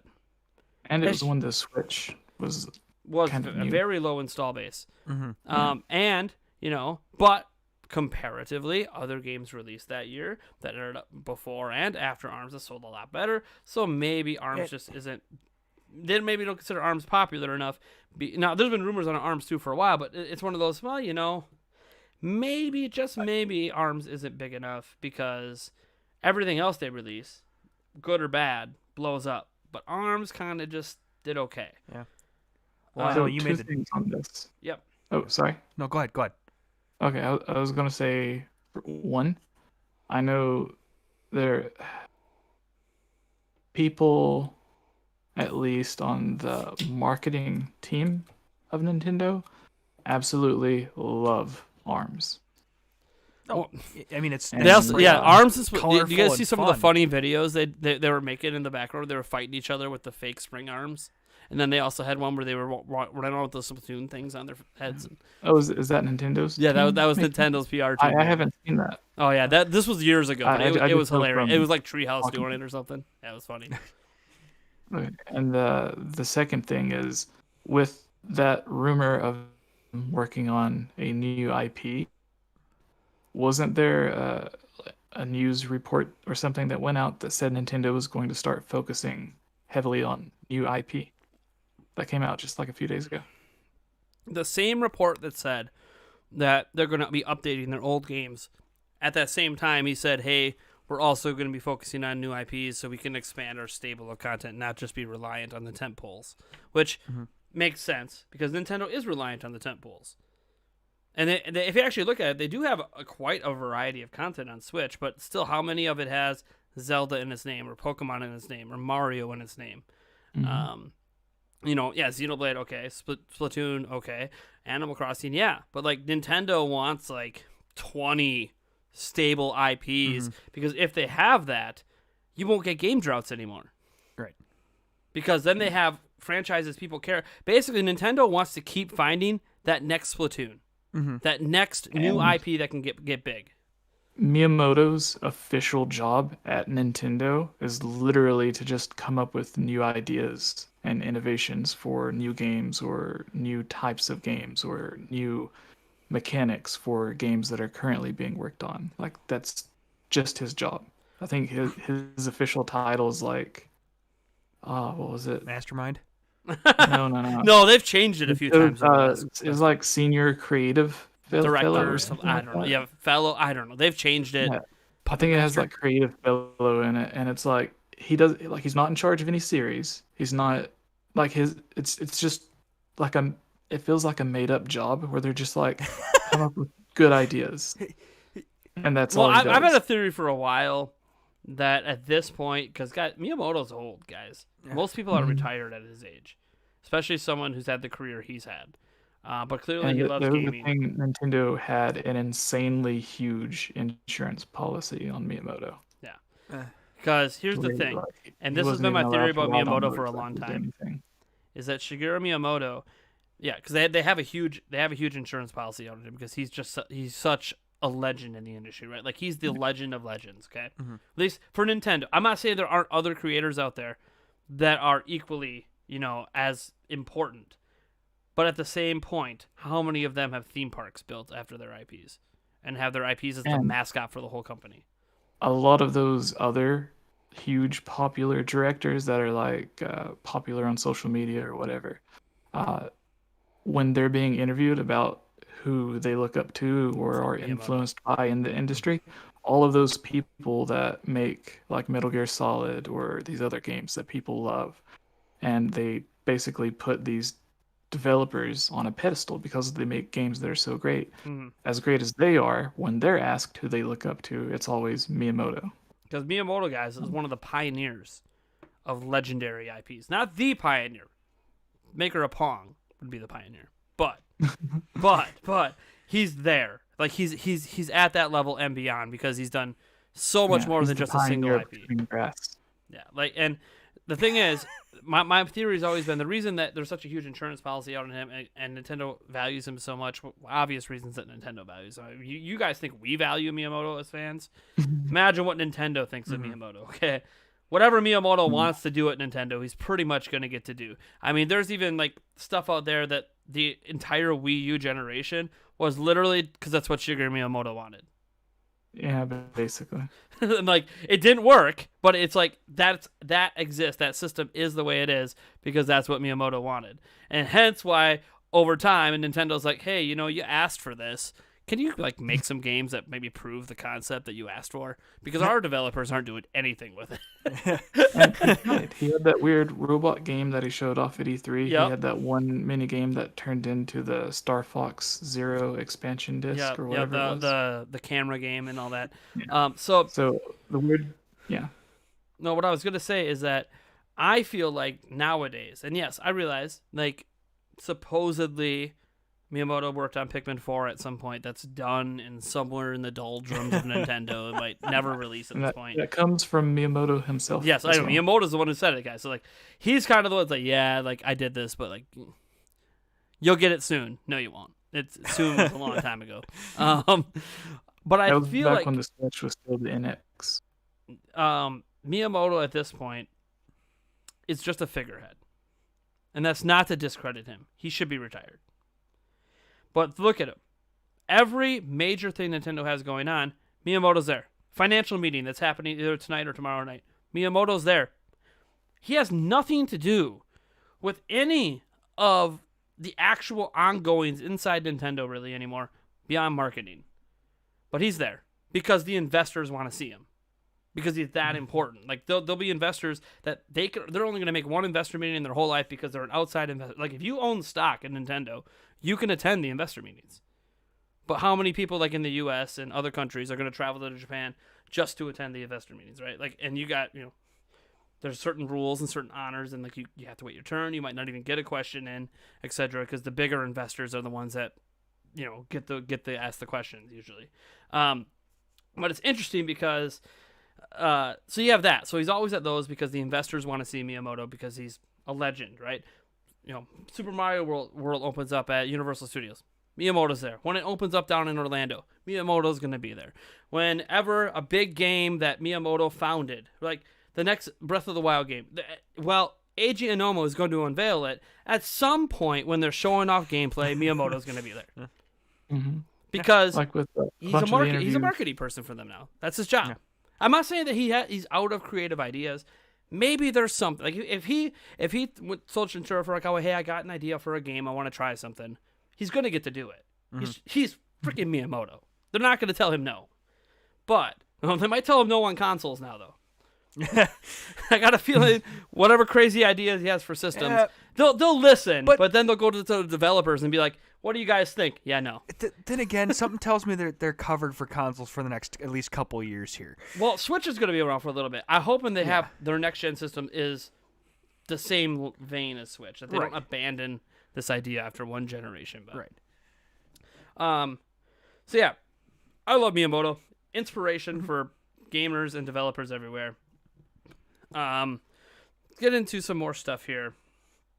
Because we ended off at ARMS. So I asked a little more details on is it ARMS 2, and all she would say is I can confirm that Nintendo did try to do something else with the ARM IP. If they are going to develop another game, so basically saying, hey, she doesn't think that a new ARM game is being developed currently, but that at some point they were playing around with something to have some sort of sequel, or maybe it was going to be a DLC or something, right? They were working on something related. But she says that if they were to develop another ARMS game, however, that she expects it would be something different from the game that released on the Switch. So maybe like an homage to ARMS that's a different kind of fighting game that maybe can be more popular. I have no idea. That's all speculation at this point. So basically, she just knows that Nintendo tried at one point to do something else, and then that kind of got abandoned. So whatever the team is working on is basically either Mario Kart 9 or a new IP. That's what I get out of that.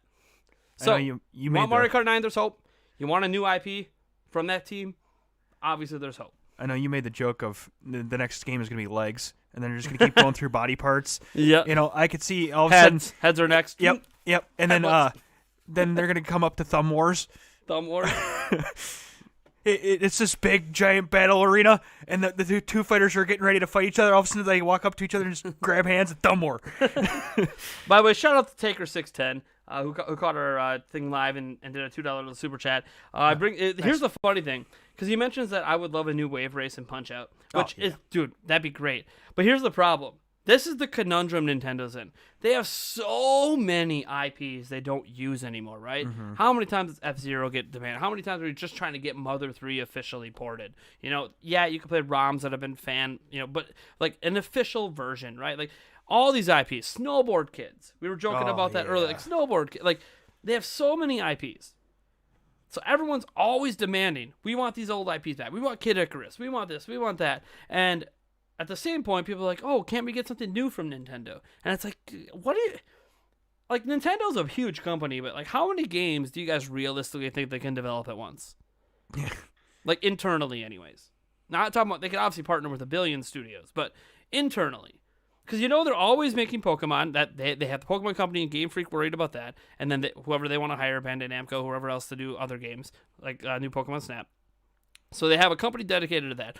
They have a team that's dedicated to basically nothing but Mario, now possibly DK, but there's a relation between DK and Mario, so that can make a little sense. They have an entire team that does nothing but nonstop Zelda games. They obviously have Hal, who's spitting out Kirby games every year, so like they have teams all dedicated to specific IPs, and then they have Retro Studios that I guess doesn't know how to make anything but Donkey Kong and Metroid, since they just didn't release a game for like 7 years, and then they got Metroid Prime 4. So there's that. I don't know what the hell's happening in Retro. I'm very curious about whatever projects they had that failed, or maybe they will come out some down the line. I don't know. Some development hell going on at Retro Studios, which makes me a little bit nervous on Metroid Prime. But it's funny when, I get the super chat. Thank you so much for the $2. I appreciate the support. Because, again, what are fans always demanding? Oh, I want this game back. I want that game back. And Nintendo's like, but we want to make new IPs. Those old games, they weren't popular enough. Mm-hmm. We don't want to bring back the unpopular games. We want to establish the next Splatoon. Because Splatoon is now clearly a staple. We're getting 2 games in one generation because it's that popular. Mm-hmm. So... yeah, so it's cool that you guys want all these old games back. So do I. We could always talk about bringing old games back. We're going to have an update on old games later. You guys are going to be excited. I know some of you guys have been waiting all... Even Game Over Jesse's like, what the hell's happening with Virtual Console? What is going on? What's happening? What have you heard, Nate? What's going on? And I know Jesse's heard a few things, but I don't know if he's heard these things. So this is going to be... Ooh, I can't wait. That's going to be one of the final... Basically, guys, if you're waiting for the Switch Pro stuff, you're waiting for the VC stuff... That's going to be some of the last topics we talk about here. All right, moving on down. We are getting into our last topics. Ooh. Are you ready? We're going to be talking about Switch Pro first. You guys know. The system we've been reporting on since 2018. Actually, our first video ever was in 2017. That's like one report that floated out there that Nintendo was working on hardware. Well, I mean, Nintendo's always working on hardware. Always. Shintaro Furukawa said himself they're always working on hardware. Iwata said they're always working on hardware. So, like, when Switch Pro comes out, guess what? They're already working on their next hardware. Yeah. That's just... They're already probably working on the next-gen hardware after Switch Pro right now. Yeah, probably. So, like, let's just be real here, okay? But, we get some details here. Now, if you're hoping for specs, I can tell you right now, we're not getting specs from this information, okay? So, sorry. I know everyone wants the specs. What chip is in it? What's this? Sorry. Again, that's information that's pretty tightly controlled. We have some stuff out there, OLED screen, 7 inches, but we don't have exact, like, chip specs, right? From anybody. No one's reporting on it other than it'll have a 4K output when docked. Okay, cool. Like, how? Okay, is it DLSS? Is it... Don't know, okay? But here's the details. Samus Hunter said, oh, by the way, I totally forgot to talk about the new console. Unprompted, by the way. I didn't ask. So Samus Hunter wanted me to have this scoop. And I think it's because Samus Hunter feels very appreciative that other people weren't giving Samus Hunter a chance, despite the fact that she had so many things that she had gotten right. And, like, everyone's like, it's just another one of those Twitter people. We can just ignore them. And it's like, yeah, sometimes you can. Yeah. Sometimes you can. But Samus Hunter is getting too much right. This track record is... Too much right. Too much right to ignore. And now that I know how they're getting, and I've seen... I get it. So, enjoy it while it lasts, because I presume the information highway to Samus Hunter 2, when their account finally blows up and they have like 15, 20,000 followers, Nintendo's going to clamp down. Mm-hmm. That highway's going to shut. But enjoy it while it lasts. I was surprised to hear the Zelda Animal Crossing stuff earlier, because it makes me wonder if maybe the same person that talked to me also talked to her. Because that was something no one that I knew. But I'm just saying, if Samus Hunter we're going to keep talking about it. I'm just saying, the clamps are going to be coming down eventually. Not on Samus Hunter themselves, but where they're getting the information from. Nintendo will start trickling. So what I've been told from somebody else who has had direct access to a Nintendo employee before is what happened and how they got shut down is that what Nintendo eventually does when they're tired of the leaks, because they're not tired of the leaks that Samus Hunter is putting out there yet, because nothing that's major spoilery has come out from Samus Hunter, right? So clearly isn't privy to say somebody who's in the QA team playing Breath of the Wild 2 right now or something, right? Like clearly not getting information from someone like that, which would be very difficult anyways. And if that ever got out, the whole QA team might get fired because Nintendo ain't having that. Yeah. Like, especially if Jesse's guy is legitimately someone who is a translator there. Hey, they ain't messing around, okay? You're a QA tester. You leak information. You're gone. Done. Anyways, so what's interesting here is that Samus Hunter can confirm that they are releasing a new Switch model. So, I mean, okay, whatever. If you trust Samus Hunter, this is finally a source that I literally know how they're getting their information. So this, to me, is the first source I've been able to verify likely has real information here. Like, okay, yeah, we know about, they're talking to manufacturers for Nikkei or at Bloomberg, but we can't verify who they're talking to. We have no idea. I know who Samus Hunter's talking to. So, this is already a big deal, just to confirm it's real, to me. I've wanted it to be real. Now I'm like, okay. All right. This is now all my speculation and all these reports is starting to become like washing over me. So first off, yes, it's real. And no, it's not a new generation. So for people thinking, it's just going to be a next generation Switch. No. It's not. It's a mid-gen refresh. It's a quote-unquote pro model, she says, as the media is calling it. She does not know the name of it yet. They are working on a couple revisions, by the way. This is the new information. All right? So there's going to be a more expensive model. This is the Pro model. That is going to have more features, whatever those features are. I tried to pry on some of that, get into some details on that. And better graphics, visuals, FPS, all that jazz. Okay, you're talking Switch Pro. It's going to be more expensive than the current model. So $350, $399. People that thought, hey, maybe they won't budge off the $300 and $200, and they'll just release that premium model for $100 more. Sounds very, very likely.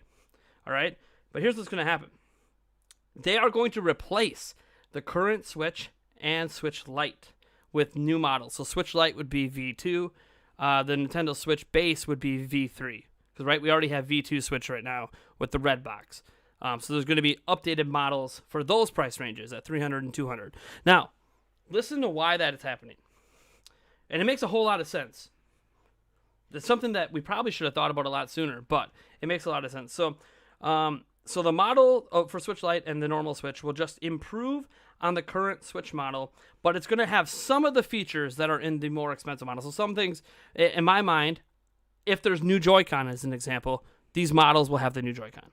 Stuff like that. If this new model has an OLED panel, maybe that OLED panel is going to trickle down and replace in the next models. So they too get the better colors, all that jazz, better battery life, whatever. So whatever features like that aren't directly related to more power are things that are going to end up trickling down the line to new models, okay? So, in case you guys decide you want to trade in for just upgrading your current Lite or your current normal Switch and you don't care about the 4K and all that, cool. It sounds like Nintendo's going to have your back if you just want that OLED screen, new Joy-Con. All right. But it says that... well, they note that this is what they did with the original Switch after the Lite came out. Obviously, the original Switch used a shrunk-down chip, so they took that shrunk-down chip, put it in the normal Switch, better battery life, version 2. There was a security reason they did that as well. But all right, so then I asked, okay, so I said, it's a V3 model, okay. Maybe, then I said, hey, what some of those features are?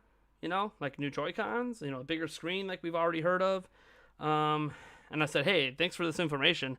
You just made the podcast dream. Debuting new info. Thank you so much. So Samus Hunter goes, that's right. It's important. This is something, this is like a direct quote, she says, from essentially inside Nintendo, like a corporate mantra inside Nintendo for what they're doing moving forward. So she wanted me to make sure I quoted this word for word. So I'm going to read exactly what it said, because this, according to Samus Hunter, is a big mantra inside Nintendo for the Pro and future things for at Nintendo. That's right. It's important for Nintendo to have a budget model, a family model. That's right. They're calling the base Switch a family model. First time we've heard it called that. And then the enthusiast model, which is what the media is calling Pro on the market. If they can find compromises that allow them to have the features of the new models on the old ones while maintaining the same cost and price, they will, especially if it comes to the hardware components to standardize production. So a lot of it is standardizing production, not making multiple different chips. It's doing what they need to do, disabling clocks, using the fall-off chips that don't meet the standards. Okay, the aspect is important. So please quote these exact words. Nintendo said this themselves. Okay. So then I'm like, okay. So Nintendo, first off, let's just digest this for a moment, okay? This is the first time we've heard that Nintendo is maybe calling the normal Switch the family model. That's nuts. I mean, it makes sense. Yeah, because you sure. can take the Joy-Cons off, and does this mean like a Pro model doesn't have detachable Joy-Cons? An enthusiast Possible. model? But then that would just be a light. But then the docks, no, it's got to be detachable. They got to have detachable Joy-Cons. I mean, it could just be the dock is. I mean, it fits in the dock with the Joy-Con. I mean, non-detachable Joy-Cons. What if the more expensive model isn't like a separate Switch at all? It's just a box that plugs into your TV. I know I've been dismissing that as a possibility, but I'm like, I mean, that would definitely be an enthusiast model, that's for sure. Yeah. The only people that are going to care are gaming enthusiasts for that. Yeah, but part of me is still thinking you're kind of getting away the core. I mean, granted, so did the light, I guess, then, so, of the switching, yeah. What's it matter? They already got rid of it with light, so what's it matter if they get rid of it with Pro? You want your powerful box. They made one 3DSs. Yeah. Yeah, they got rid of the 3D and the 2DS. They even got rid of the clamshell for a bit. The old door wedge. I'm just saying. I mean, I don't think that's what they're doing. By the way, I'm just and I'm not saying that's what Samus Hunter is saying. I'm just saying that this does kind of make me think that what if it's an enthusiast grade model. But again, I'm pretty sure it's still going to be like a Switch with a dock and everything. Yeah.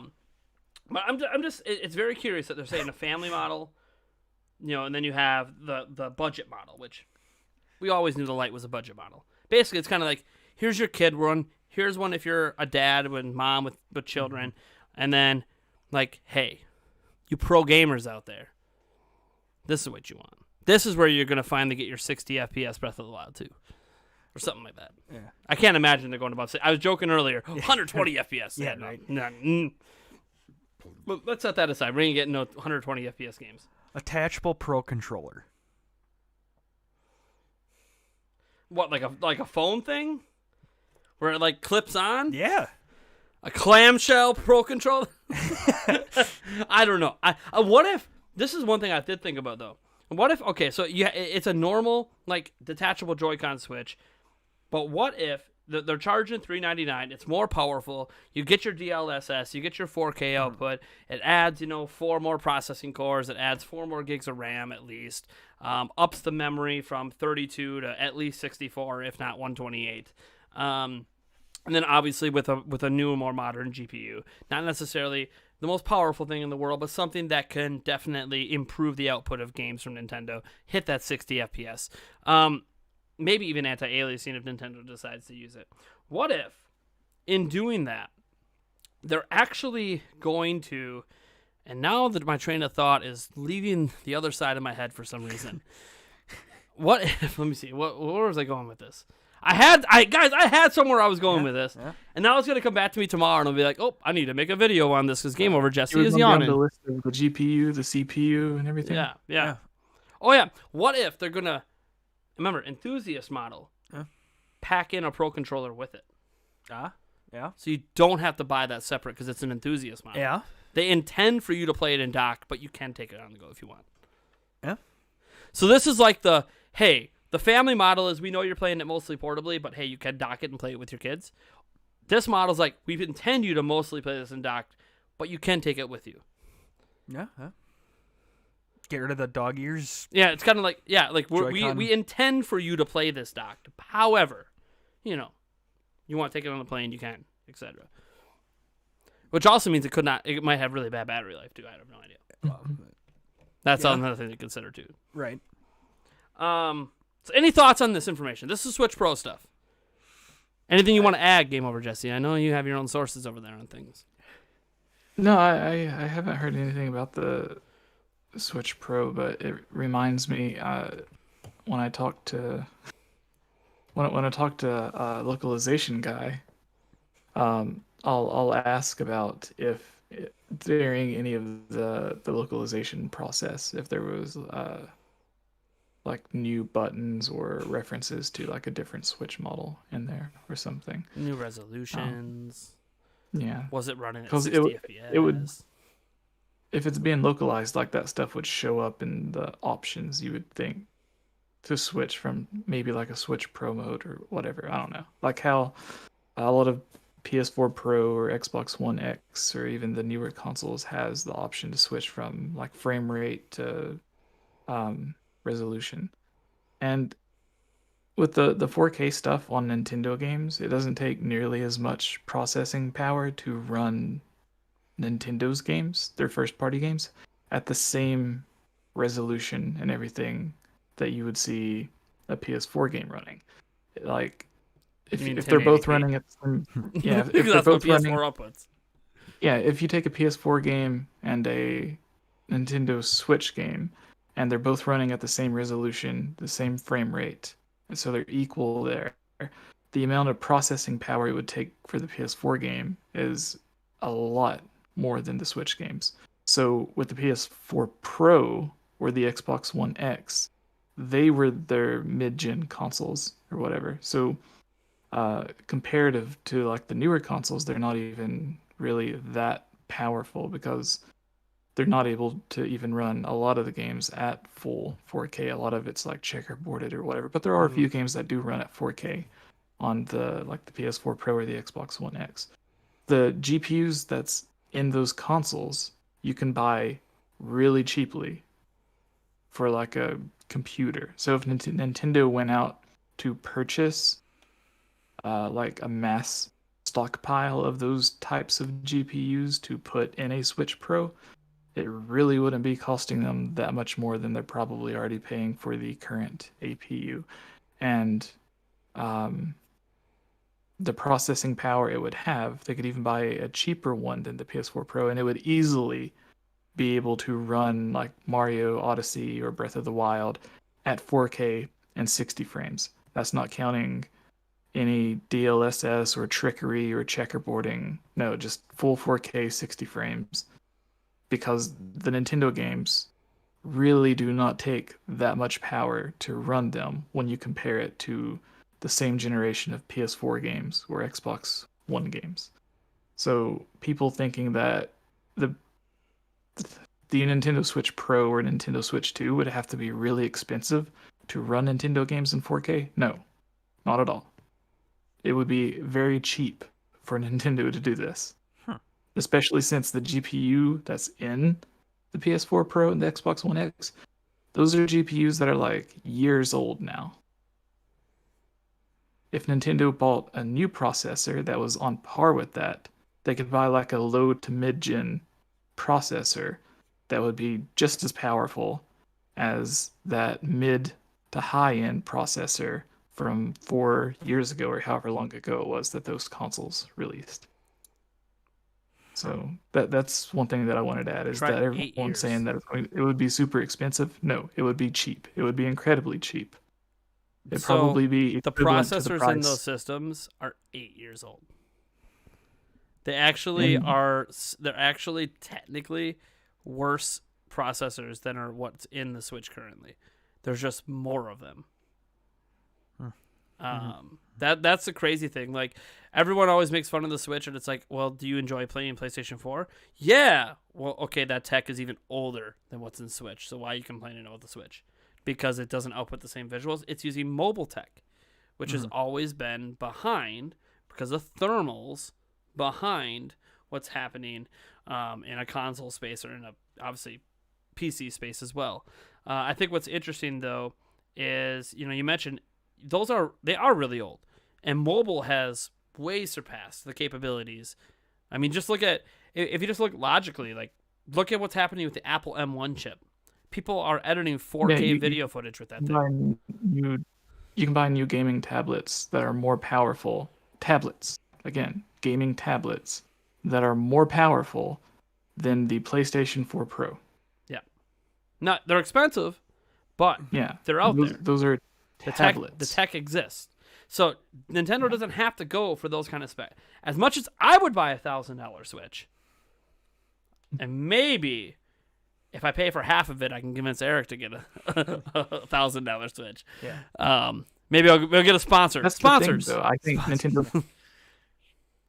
But that's the thing that I was saying though, is like I think Nintendo could get this processor to make it on par with the PS4 Pro, still sell it at the same price the current Switch is, and make profit. That's how cheap it would be for them to do this.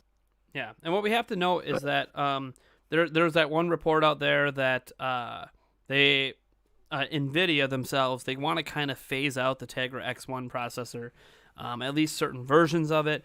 Maybe not every version right away, because Nintendo still wants, the newer, shrunk down one.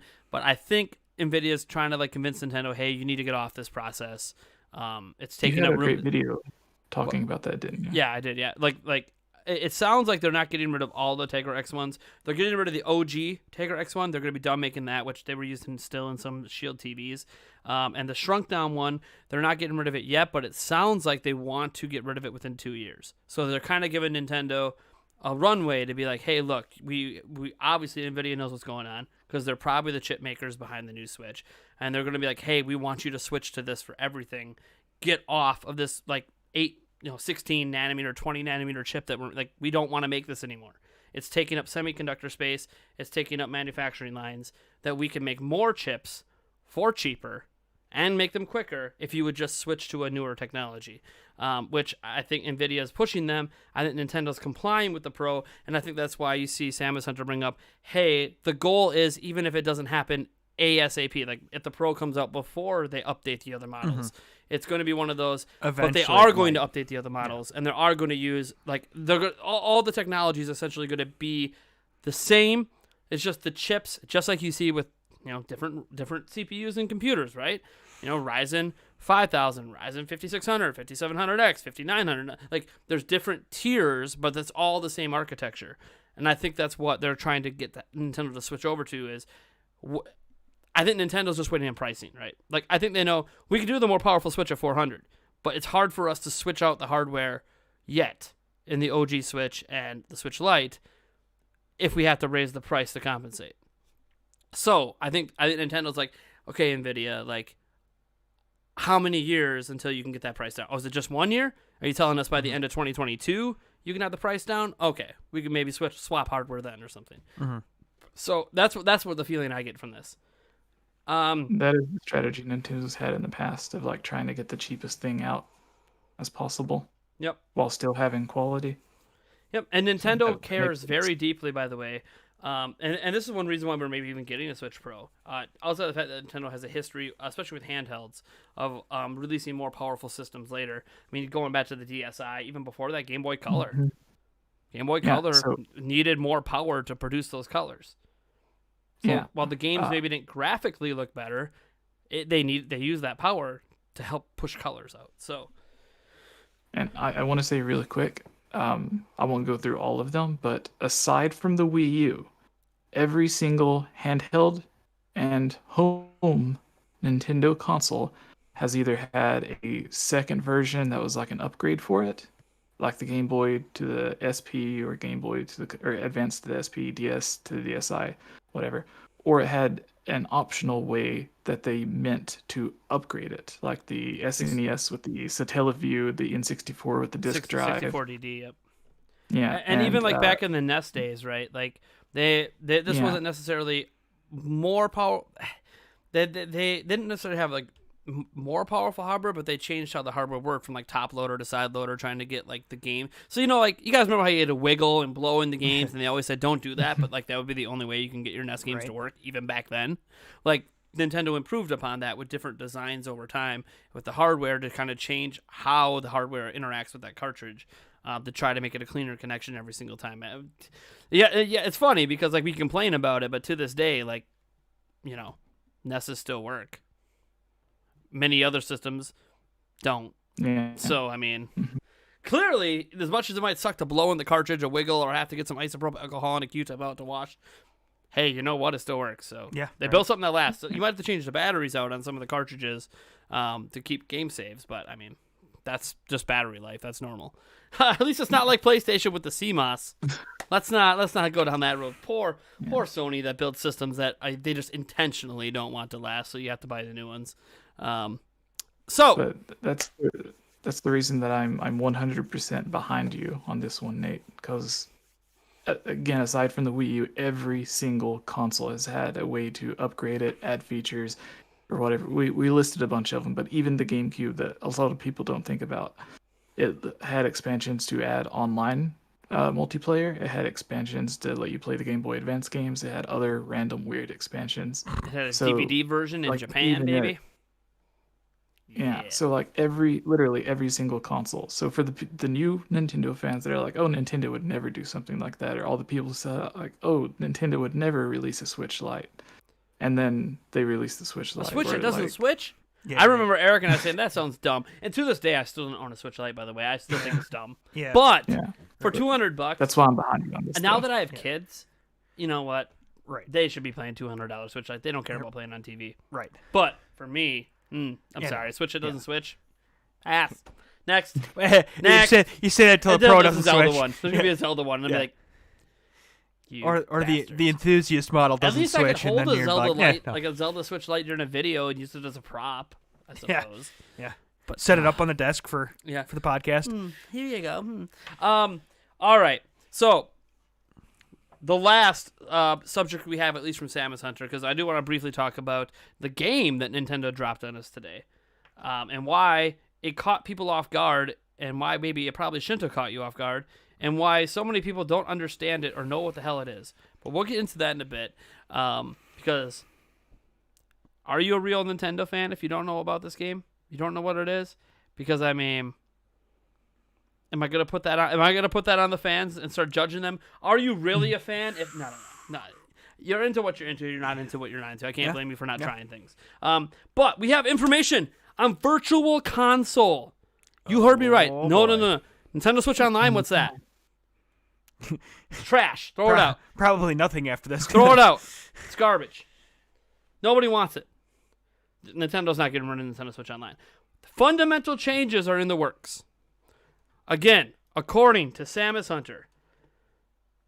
So, here's what happened. All right. Oh, one last note. Hold on. I forgot. Because I asked about Switch Pro, like, release timing, right? You know, because, like, I'm like, okay. You know, I get it. You don't know, like, specs or anything. You at least know, like, release timing. And they said it was originally planned for this fiscal year. Supposed to be late 2021. Could be delayed to 2022. That what they are waiting on right now with the Switch Pro is they are about to go into mass production this summer, which that lines up with Bloomberg talking about when they were going to get those OLED screens, mass production in like June or July. So so they're going to start making, you know, 1 million units a month or something starting in July or whatever. Okay, fine. Getting ready for launch. Here's the thing. The Nintendo is waiting. So this is why Samus Hunter is saying if you think we're hearing about Switch Pro at E3, Samus Hunter is saying probably not. Nintendo could change their minds, but probably not. Because according to what Samus Hunter has heard, Nintendo is waiting to see if there's hiccups once they hit mass production. They want to make sure when they announce this that they could definitively say it's coming now and not have a COVID-related delay. They're gonna have they're gonna have the stock for the people that want it. Yeah, basically they have the orders on hand. Like the orders are in. They're supposed to get X amount, but what happens if one of the machines goes down? Mm-hmm. What happens if COVID shuts down the factories again? Mm-hmm. Like there's unknown factors right now that Nintendo's waiting to make sure that's taken care of. This doesn't mean there won't be shortages.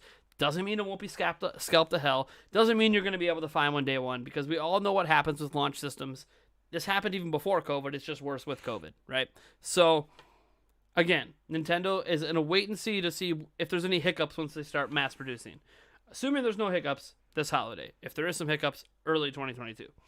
But here's another reason that we won't hear, that they don't think we're going to hear about at E3.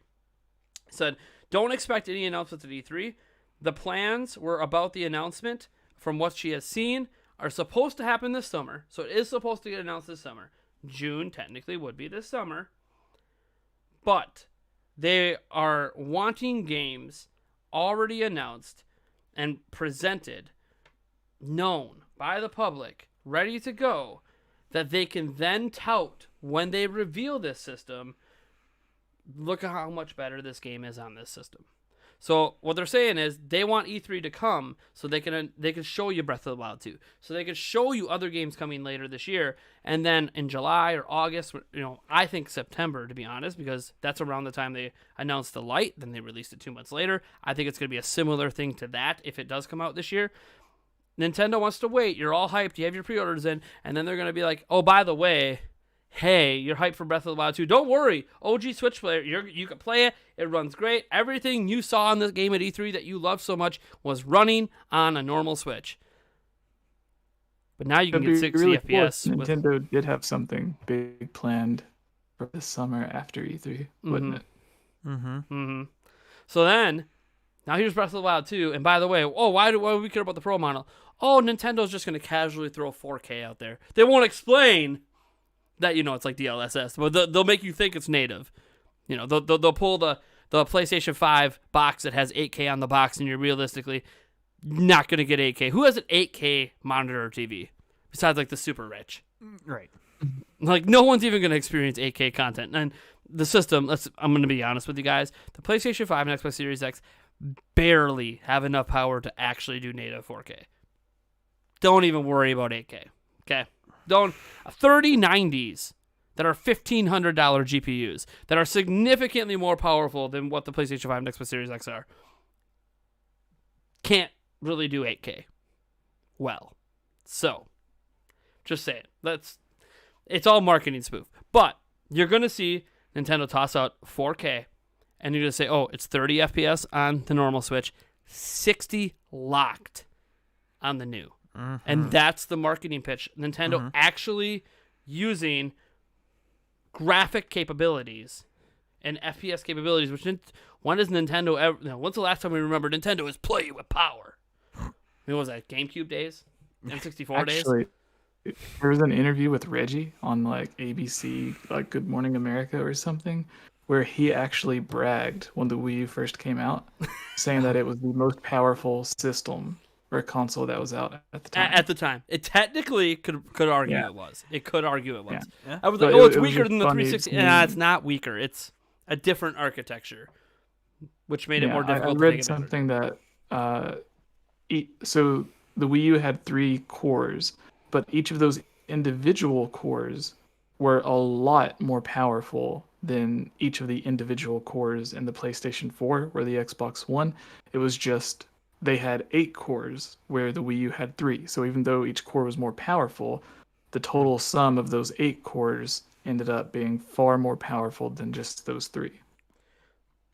So while we're still technically on the topic of Switch Pro, we had a couple $5 super chats pop off from Nintendo Academy. One of them said, I don't think it's going to be called the Switch Pro. I'm thinking more like Switch Pro, Switch Plus, graphics screen size, and who knows what else. So... basically, bigger screen size, better graphics, and who knows what else, and then it'll be called like a Switch Plus. I'm thinking, I hate to say it, but new Nintendo Switch. Or new Nintendo Switch XL or something. Talking about the family model and stuff that would have, or that could potentially have some of the upgrades from the Switch Pro, but in like just changing the base model, I could see that being called the new Switch, since it would be... similar upgrades to that of the 3DS to the new 3DS. But the new 3DS was a more powerful model. That's my point. Yeah. They actually had just a separate thing that was just 3DS XL. And then they had the new Nintendo 3DS XL. Yeah. Yeah, the 3DS had so many revisions, guys. 3DS was nuts. And if they're doing that with Switch, I'm on board. Nintendo Academy, they had another $5 super chat happening live. This is live. You guys are listening to this on all of our places that we have the podcast available, which is pretty much everywhere. That podcasts are available. Sorry you didn't catch it live. We will probably have a couple more live podcasts before E3. You're going to want to tune in for E3. We're going to be talking about the E3 stuff here in a bit, what's happening here, some of the sponsors we have, what you guys can expect, all that jazz. But let's get to Nintendo Academy's $5 super chat. It says, great discussion. Nintendo is, in my opinion, the most innovative gaming company of the 3. And I think we know what the 3 means. The home console companies. You could just look at their consoles and the controllers. I think the controllers it's kind of a sidebar just because it was brought up in a super chat, but I think the controllers have always been, ever since they kind of got to GameCube, right? Which is sort of like what we have on Switch at this point. It's sort of like the standard controller at that point, moving forward for everyone. Slight variations, sticks, offset, not offset, etc. Nintendo has done some interesting things with the Wiimote and all that, but I don't know that these these quote unquote innovations that Nintendo does with the controllers. I mean, let's think about this. We're in 2021, and what's the best controller to use with the Switch? A standard controller pad, just like we did back on the GameCube. So, like, for as innovative as Nintendo is, bottom line is all those innovations have kind of been flashes in the pan. They don't stick. They don't last. So, like, as much as it's cool it happened, like lightning in a bottle, as an example with the Wii, stuff doesn't last. Like, what sticks around is what people like. People like traditional controls. That's not saying that things haven't happened. Like, because of Nintendo, we have gyro aiming with a Pro controller. Like, that's so cool. Yeah. Like, not Nintendo specifically. They do it in Splatoon, but other companies take advantage of the gyro aiming now. So sometimes there's FPS games on Switch that have gyro aiming that aren't on the other systems that don't have gyro in their controllers. So, like, that's a really cool thing. Now, other companies are starting to add those features as well. And obviously, like the PlayStation 5 DualSense controller is probably one of the most innovative controllers of the modern. Like, if you think of a modern age controller, because this is, like, when you talk about Nintendo with controllers, they've done a lot of, like, one-off experimentation, but bottom line is they always come back home, because coming back home is where we want to be. I think the most innovative controller at the moment is DualSense, because it didn't take away what you love about the controllers, right? It's still a standard controller, and if you just want to use it that way, you can. But it took that experience to the next level. And if you don't own a PlayStation 5, which, let's be honest, maybe 5 people in our audience do, you might not understand what I'm talking about.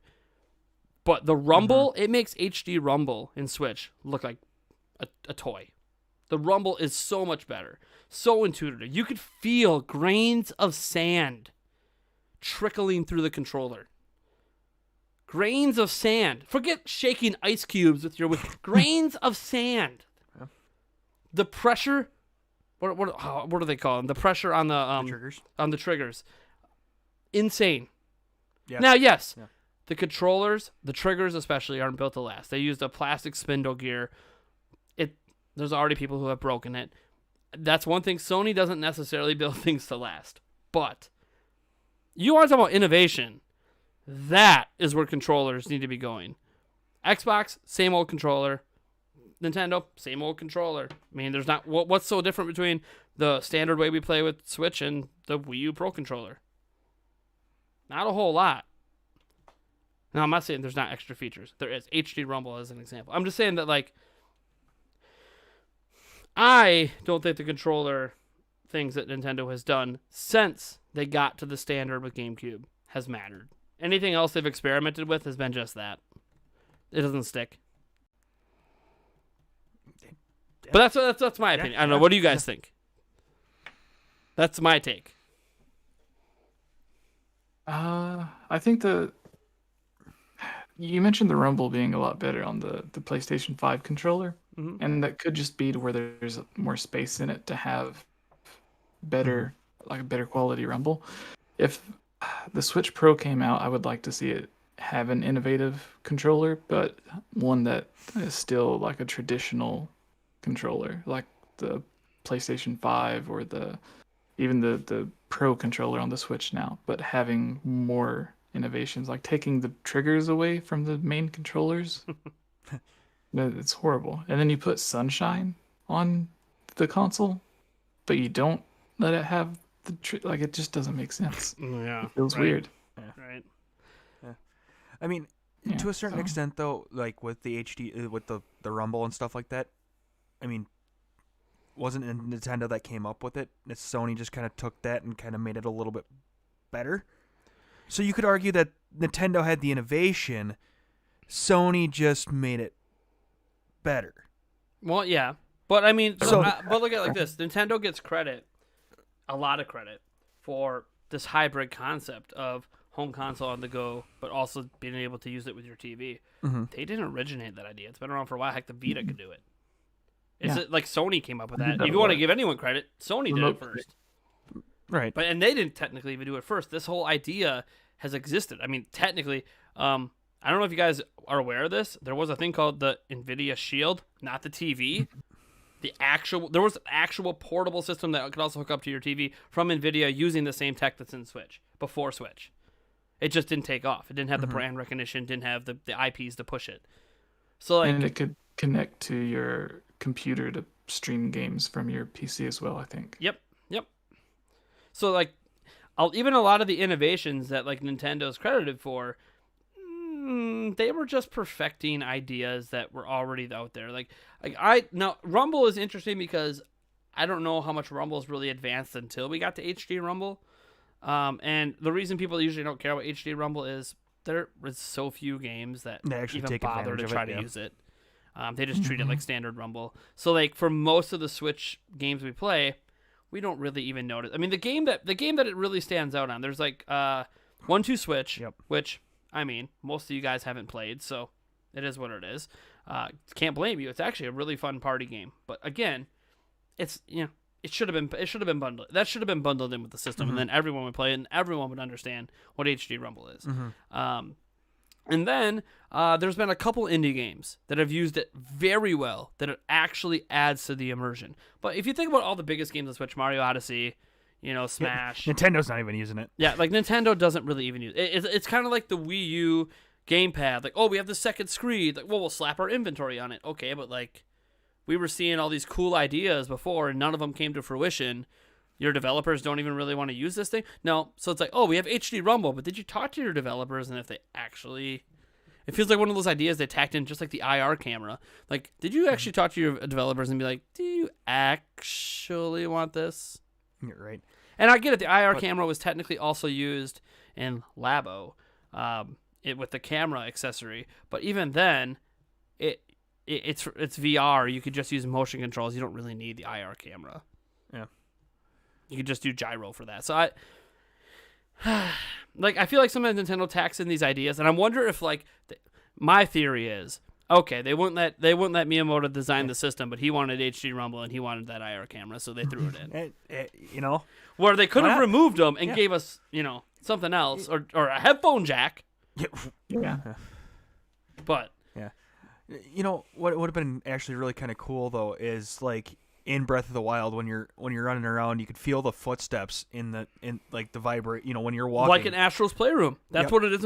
You can tell when you're running on glass. And what's really cool. Okay, this is something also that we need to give. By the way, not the first time it happened. There's a speaker on the DualSense controller, and so not only do you feel the texture of what you're running on, you can hear the little tink tink tink tink, the little splash splash splash in the wall, and it's this whole immersive experience that I want in Breath of the Wild. Right, and I want to feel the world I'm in. If a Hinox chucks something at you, and it hits the ground next to you, why is some low rumble? Yeah, why are you not as your character's going like this? Yeah. The low rumble, your character's. Why do you not feel it in the ground? I mean, there's so much stuff that they could do, and maybe they will do. With current HD Rumble, yeah. Yeah, and maybe they will. I doubt it. But I doubt it. I think Nintendo. they've written it off. Oh yeah. But use it like basic Rumble. Just thinking of that though makes me. So Kevin Phillips points out that the GBA connected to the TV ages ago. Do you mean in games like Four Swords Adventures? I don't remember GBA directly connecting, unless you mean the attachment thing to the consoles. But maybe there was there? I could be misremembering. I don't remember outside of games like Four Swords Adventures where you plugged it directly into GameCube. Right. That they're actually you could play GBA games on a TV, besides a separate attachment for the systems. I personally don't recall it. Maybe you're right, Kevin Phillips. Thank you so much for the $2. I don't know everything. Right. I'll always admit that. How much longer can we string out not talking about Virtual Console? For as long as I want, baby. So many people want to know where's the VC talk? What is happening? People are hating on us right now. No. Okay. All right. Should we finally get them what they want? I don't know. Are you guys ready? Are you guys ready to talk about Virtual Console? because you guys are going to be excited. You guys are going to be like, no way. No, Nintendo won't do that. Nintendo doesn't get modern technology. Nintendo doesn't know what they're doing. Have you seen the Nintendo? Have you seen the lack of the ability, even with a phone app to voice chat, that you can't text people on your friends list on Switch? Have you seen that Nintendo has no idea what the hell they are doing with their online matches in Smash Bros? Look at the DCs. How the heck are they going to have a Smash tournament at E3 when they got to do it all online and it's just going to be nonstop DC fest? Or are you going to see people lag it across the screen on purpose to get wins? Yeah. How the hell could Nintendo actually do something good with Virtual Console? Hell, was Virtual Console ever good? Remember, you bought the games individually every generation. Every generation. Oh, on Wii U, you could go into Wii mode. You want to play it on your Wii U? Pay an upgrade fee. Okay, so I'm just rebuying the game. Yeah, cool. right. So Nintendo doesn't get it, right? They're ass backwards. They don't know what they're doing. Well, here we go. Okay.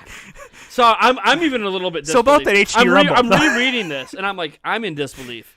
But then I start thinking about what they've been doing lately with the current Nintendo Switch Online service with the NES and SNES app, and I start to go, yeah, okay. It's lining up. Okay. Maybe I shouldn't have been giving Nintendo as much flack for not updating those apps as often. Here we go. So Samus Hunter says, I got this information in October, and I haven't gotten any updates since. Doesn't mean it's not happening. It could just be something that's a little bit ways off.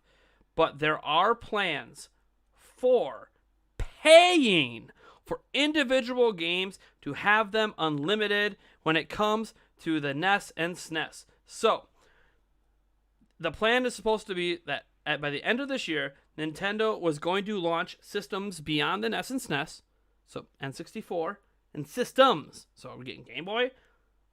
Would they dare go GameCube? Wii? They have they have a huge back catalog, right? That is just sitting there, not being touched. All right. And they're going to make it available on Switch, but they're going to do it through what Samus Hunter is calling a brand new virtual console. However, they aren't going to use the VC name. They feel like the VC name has its own separate reputation. What they're doing with Nintendo Switch Online has its own different reputation. It's going to be something new. It's going to have a new name. Okay, it's going to be a separate service from what's happening with Switch Online and what happened with old school virtual console. So let's get more into this, okay? So they're going to be adding more systems, more games. They're going to be allowing you to purchase those games individually. Sounds like virtual console, right? What's the big deal? All right, so here's the deal. It says, Nintendo has long been thinking about how to expand subscription services to have a steady influx of revenue, but Nintendo also feels it's important to not limit the supply of games to a single method of obtaining them. And this is because they have seen the backlash in other parts of the industry that everything's locked behind a paywall service and you don't own it. So Nintendo wants to give you the old school way that you could still buy these games or subscribe to our service. So I'm like, okay. So I said to Samus Hunter, so to summarize the virtual console stuff, they're looking to expand the current service into more systems and either keeping it part of the Switch Online since that's already a service they have or separating it out. And then I mentioned, kind of like what Microsoft does with Game Pass. Not exactly Game Pass because Game Pass gets obviously brand new games, but it does have a back catalog of old games as well. And then I'm like, oh, they're looking to offer these games for individual purchase as an option, which is also true with Game Pass. And he says, yes, but to be clear, Nate, this will not be tied to Nintendo Switch Online. This will be its own separate service, separate subscription service with optional ways to purchase every game individually. And it's going to include NES, SNES, N64, GameCube, Game Boy Advance, and DS. Oh boy. Mic drop. Now, does note that's not necessarily all going to be there right away at launch, obviously. Nintendo's going to trickle ad. But mic drops don't work with boom arms. No, mic drops don't want to. The boom arm don't want to go. The boom arm don't want to go. The boom arm don't want to go. So, couple things here. One, I don't think Nintendo's getting rid of Nintendo Switch Online. I don't know if they're going to keep the NES and SNES things on there as like a legacy, which they might just keep it on there as a legacy thing. But obviously, there's a couple things here. One, Nintendo will now have 2 subscription services, right? You'll have Switch Online, and then you have the optional. I mean, Switch Online's optional unless you want to play online. I was gonna say they're still gonna need the Switch Online because if you want to play any of Nintendo's online, they're not gonna get rid of that option. Yeah, I mean, if you want to play, I mean, you can play Fortnite without it, but like, you can do that on other systems too. You want to play online, just like on the other systems. I don't know if PlayStation does it, but Xbox has multiple subscription services. Like you can get their gold membership, or you can get PlayStation has PlayStation actually has a similar. So there's PSN Plus, which PSN Plus is how you get they're like free games they give you every month. You get PSN Plus, and then there is a separate, I forget what it's called. There's a separate service that, well, they used to have another service for TV stuff. They don't have that anymore now, but I think they're actually trying to bring it back as something else. But they have a separate service that you could play their old school retro games over streaming. Okay, so PlayStation 1, PlayStation 2, PlayStation 3, you could stream some of their games, and they have a service for that. So it's kind of like an xCloud, but it's just for their retro games. So they also have multiple subscription services. Microsoft obviously does as well. You got Xbox Live, and then you got Xbox Live Gold, I should say, and then they have Game Pass, and then they're gonna have xCloud. So that's gonna be 3 different services. Although if you get, I think it's Xbox Game Pass Ultimate, they call it. That combines Gold and Ultimate together for a slightly cheaper price. So you save money if you just bundle it together. And I'm sure that's gonna be true with xCloud. They're probably gonna have another tack $5 on more. Now it's $20 a month, and you can have Cloud, Game Pass, and Gold together or something. I'm presuming that's what. Right now, xCloud's free on everything that it's on, but it's in beta. That's not gonna. I highly doubt Microsoft is just gonna offer that service for free. They could, because they could say, hey, yeah, you can access xCloud for free, but like you want to play all our games, you gotta get Game Pass. But to support your leak, here we go. There is a history of other consoles. PS Now. Thank you so much. Noah Hankel in the chat. Thank you so much. It's called PS Now. That's the game service. Yeah, that's where you stream the games, right? Yeah. Or am I mistaken? Nope, that's the game streaming for Sony. Yeah, okay. But yeah, so there's a history already set with the other consoles have already been doing this. So it would kind of make sense that Nintendo would follow along. But Nintendo if never every follows. other main console is doing it, then that's the thing. Nintendo doesn't do this though. And the thing is, I feel like, okay, if Nintendo's going to do a Game Pass like thing, I mean, where's the catch?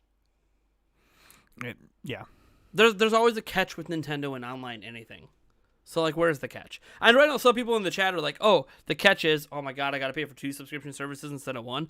Oh my god, did you really think you were going to get N64, GameCube, DS, Game Boy Advance, maybe Wii in the future for $10 a month? Or $3 a month or whatever it is? Did you really, $20 a year? Did you really think that you were going to get those on Nintendo Switch Online at that price? Yeah, no. I mean, let's be real here. And wouldn't it be cool if you don't want to pay to play games online, that, hey, you could still pay to access Nintendo's retro library? Now, my curiosity, and Samus Hunter didn't get back to me, I was saying, hey, is there a plan to make this forward compatible? Because that's the big thing I want to know. Like, okay, if you get the service, obviously the service is forward compatible. They'll just carry over the service to the next system. But if you buy the games individually, like Virtual Console, can you carry those over? Like, is that something Nintendo's thinking about solving, the problem they had with Virtual Console in the past? Didn't get a response to that yet. Probably because the details aren't known yet, because it's pretty early. But supposedly it's supposed to be launching this fiscal year, and I would assume that was supposed to be like a big feature launch with Switch Pro, being like, hey, we're just slamming you this window. This is huge. Is that their E3 announcement? I mean, I could see them announcing the new service at E3, because it's not going to affect game sales. Right. Yeah, it would be. I don't know. Never mind. It's the last 20 minutes of their presentation. No, I was gonna say, like, if they had something else, like maybe after E3 during the summer. Yeah, true. I mean, well, there's gonna be more directs, and I mean, we'd hope. As we saw, they did a Nintendo Direct earlier this year, and they said in that Direct at the end, we're gonna have more of these this year. So like, they were kind of letting people know, okay, last year was kind of like a fluke, COVID. We're back. Yeah, we're back, baby. We're gonna have more of them this year. So, and then what happened? You know, they're back at E3, which, by the way, it's funny because, like, unless you attend in person, E3 from Nintendo really shouldn't feel any different. Right. I mean, besides not seeing a crowd in the background, like Yeah. Nintendo is already built for this, for a digital E3. It does suck. In person's great. Obviously, you get to see GameOverJesse in person instead of having to go through Discord. You get to, play games, hands-on impressions of games. Like it's sad that if Breath of the Wild 2 is coming out this holiday instead of next holiday, that I don't get to play it in person. Right. I would have got to play it in person this year, damn it. Oh, right. I don't know if they would do it, but at past E3s, Nintendo always had a like some weird deal with Best Buy, to where you could go and play some of the remote games at Best Buy. Yeah, they were doing that lately. Yeah, not all of them. Just select. Yeah, I could see them titles. maybe doing that, but then again, I don't know. With I'm COVID, really I don't know if they're gonna. Yeah, that's why I don't think. Yeah, would. they might consider have, too risky of a PR move to do that this year. They could have like a limited, like, here's a demo that you can download, but it only plays. I think like they have a Metopia minutes. demo right now. I think Nintendo's going to lean more towards, hey, we're going to really focus hard on getting game demos out this year that you can play at home to kind of make up for the fact we can't do those public things, we can't do E3. So while like we typically would never give you a Zelda demo, we'll give you a Zelda demo, and it'll be the opening area, and your progress will carry over to the game or something. Yeah. Yeah, like the Age of Calamity, they did something like that. Yeah, Age of Calamity, and I think that's kind of I think Nintendo foresaw that because that happened last year, where it's like, hey, at least for the next year or two, let's get people demos at home that carry over. Metopia stuff carries over, so it's kind of like I think Nintendo's kind of getting that flow where, no, you might not necessarily get a bunch of demos to play during E3. Okay, don't expect that, but you very well might get, demos trickling out throughout the year before games come out that you'll be able to try. I don't know if they're going to give you a demo for Zelda. That would be very unusual because they've never done that. But we're in uncharted territory. Right. So. With the Zelda game, at least, anyways. So thoughts, guys, on the supposed plan for Nintendo's Virtual Console future. What are your thoughts on it? Because this fundamental change over anything they've ever done. This is almost like giving everyone what we asked for originally, but now giving it to us after we got used to just paying for Switch Online. Go for it, Jesse. Yeah, I was just going to say really quick, I think it's an amazing idea if they do it, and especially if they do it separate from the online service for the people that just don't care about playing online, but they would care about playing the games from their childhood without having to deal with like the online service and stuff. So I think that would be really great for them, and especially if they go back to some of them and add in weird features, like they updated some of the games on the online service to add like online multiplayer or something. Yeah, that'd be like having Double Dash, like a GameCube game with online, like that would be insane. And if they put it on there for like $20 or however much, it would sell almost as much as like a normal traditional game would, and it would just be a quick online update for an emulated game, basically. Nice. Maybe it's a bit more complicated, but it's just taking the same idea they had with the NES and Super Nintendo games and then applying it to N64 or GameCube games. That's what I would love to see from it, but the idea in general, from what Nate said, is really good. I'm looking forward to it if they do it, and hopefully there might be, if there's not time for it at E3 or something, then maybe some event after E3 during the summer. What are your thoughts, Eric? Super excited if it actually, comes out the way that it kind of sounds like it's going to come out. But to a certain extent, until I see it come out the way it, we hope when it's coming out, it's Nintendo. So I'm always kind of waiting for the butt to drop. And, that's kind of like with Mario Golf Super Rush. Like, it looks great. Where's the butt? Where's the butt? Yeah.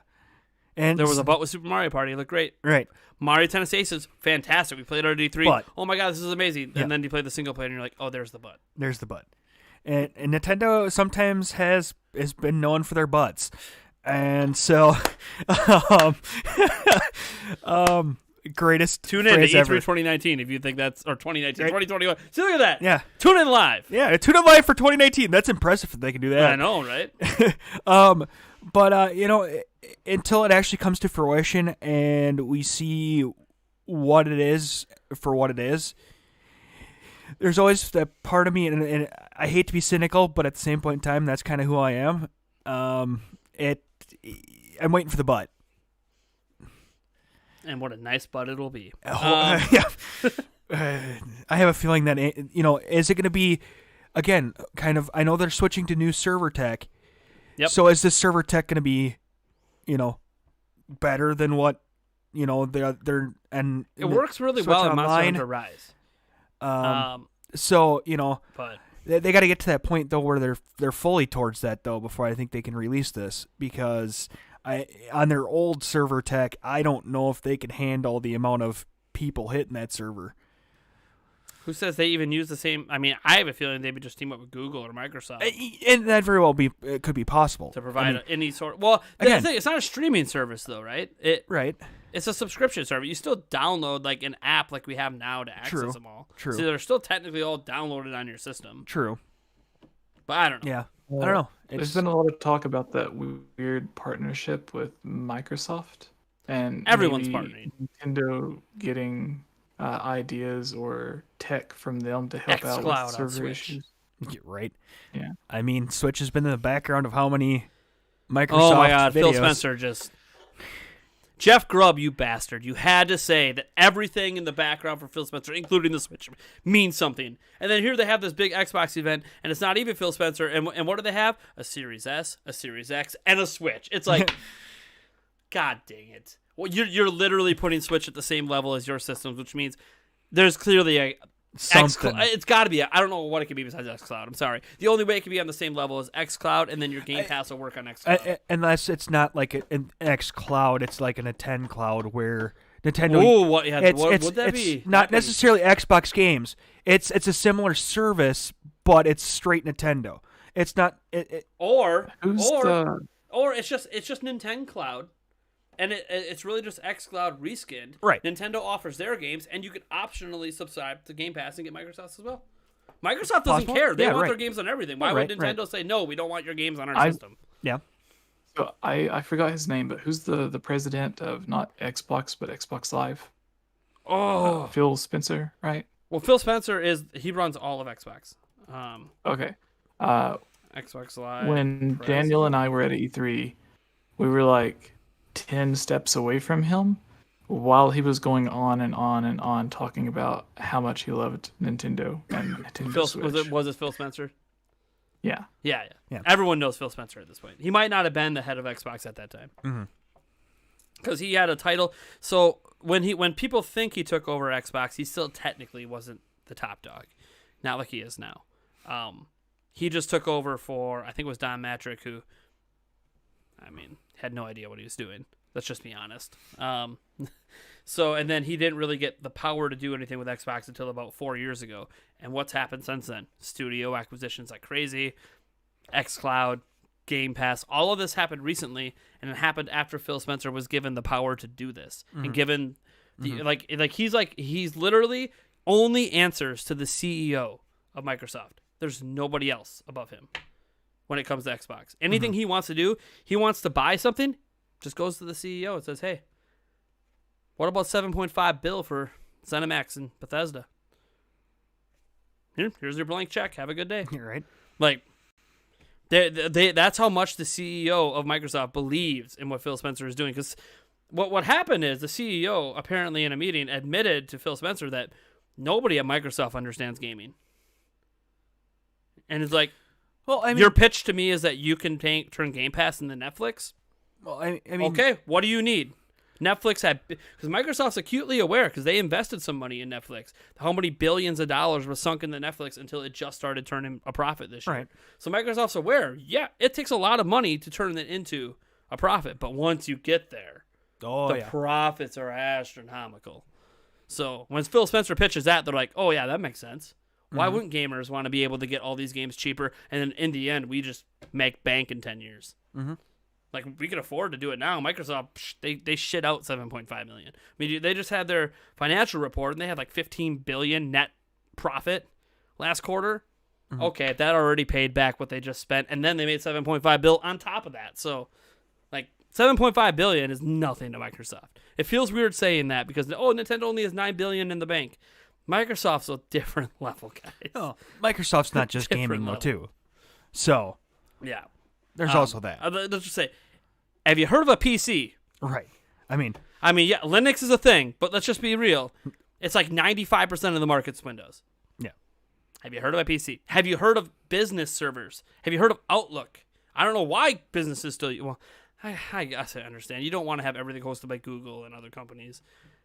Yeah, and I was reading a thing that's like almost every laptop or not tablet, but there are a bunch of tablets that do have a version of Windows, but every laptop or computer usually has a version of Windows on it when you first buy it. It's already pre-installed. And Microsoft gets so much money from the company that produces the computer for allowing, because they have to pay to have the Microsoft Windows on it.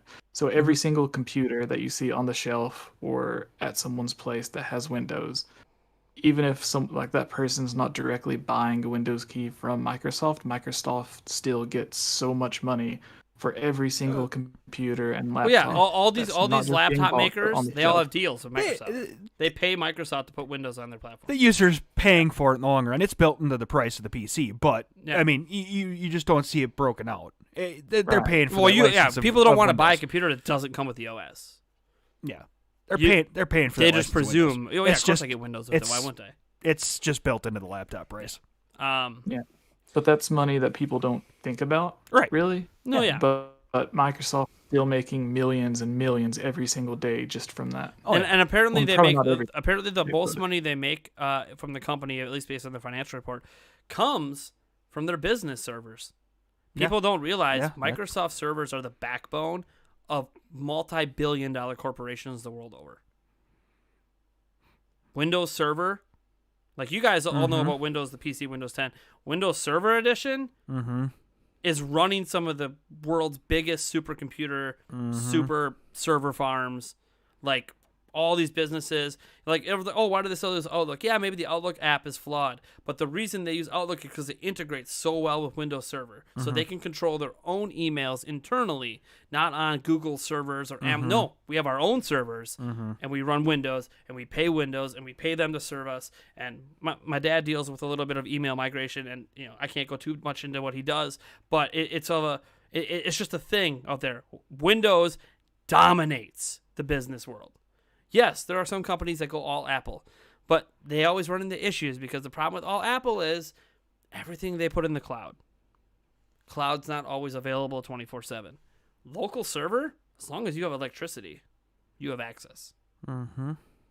So, and Eric knows too. He deals with some stuff too. So like Windows, they make they're huge. Now, let's talk about some exciting stuff here. And I'm gonna put GameOverJesse on the spot yet because I actually haven't had this conversation with you. It's about E3. I keep mentioning I need to talk to you about E3, and then I just never talk to you about it. So I'm gonna put you on the spot here in a moment. No pressure. So we are doing a massive show during E3, right? We've talked about it on the channel a couple times, but we have a big crowd here. We got 240 plus people. We were at 300 plus at one point. Wow. Our E3 show, guys. Let me tell you, we peaked today at 328 viewers. 29. Wow. 29. We peaked at 329 today. If that is the entire crowd that showed up to our E3 stream, every single one of you would win something. I have more to give away during E3 than the number of people showed up to watch this stream live. I want to make this clear to you guys. We are putting on an event. This is not your standard, I'm just reacting to Nintendo's thing. I'm just reacting to Microsoft. We're reacting to Ubisoft even though we got to mute half the thing once Just Dance comes on. Like, this isn't your standard channel just reacting to the stuff at E3, which we definitely are doing. We're doing that. We are doing that. But it's built within a show that we will be putting on. 2-hour pre-shows, long post-shows, post-day podcast, maybe even daily if I can pull it off. We'll see. I got to get past day one to see how exhausted I am. I'm not going to commit to it being daily. There will be a podcast at least at the end of the 4 days. Right. Or at least at the end of Nintendo's day for sure. Because I already have HMK who is committed to being on the day that Nintendo shows, being on the end of day podcast for that. So like we are putting on a show. Okay. we are not just going to sit there and talk about video games. We're going to play video games. We're going to play against you. And if you beat us, you win prizes. You want a $99 Nintendo Switch eShop gift card? I don't know why Nintendo cuts it at $99. Beat me in Smash. You're not going to. But beat me one-on-one in Smash. I'm practicing, by the way. Anyone who's seen me play Smash knows I'm not very good. I'm going to be good with at least one character. There you go. By the time E3 comes around, and I'm going to defeat all. But if you beat me, you win a prize. If you beat Eric, that means I'm buying Smash. No, you don't. Well, if you want to practice, yeah. Yeah, like it won't just be Smash, right? We'll have Mario Kart. We'll have Splatoon, 1-on-1. That's right, 1-on-1 Splatoon. Oh, not so exciting. Oh, until $100 is on the line. You want to talk about exciting? Yeah. That's stuff we're doing during E3. Eric and I will be facing off against each other in some games. Loser gets punished. I can already tell you one of the punishments. Hop chip challenge. Yeah. But there's going to be other punishments as well. Still fleshing all that out. Within reason. Someone put out there they want a loser losing one of the matches to put on a tingle suit for an hour. We'll see. We'll see. Sure, I did maybe. see it is actually reasonably priced. I can get a fat man tingle suit. Nice. They do exist. Well, isn't that a tingle And I have suit? helium in the garage, and I have a red balloon to tie onto. All right. So I'm just saying, okay, it's possible. That might be one of the punishments. But there's going to be entertaining moments. We're going to have a bunch of giveaways. We're giving away systems. We're giving away Pro controllers. We're giving away Skyward Sword Special Edition Joy-Con that come out in July. We're giving away Skyward Sword HD. We're giving away Mario Golf Super Rush. We're giving away a ton of stuff. Special edition Zelda hoodies that are officially licensed and don't exist to purchase at retail anymore. Brand new. Got 2 of them we're giving away. I'm giving away an E3 Zelda coin from 2016. I got 1 left to give away. And then 1 for myself. I'll never give away the one for myself. But I got 1 still sealed, not sold, sitting here, giving that away. Can't even get those anymore.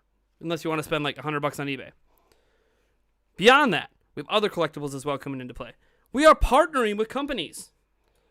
Several of them. Here's one that might excite you. Ever heard of Devolver Digital? Digital Devolver.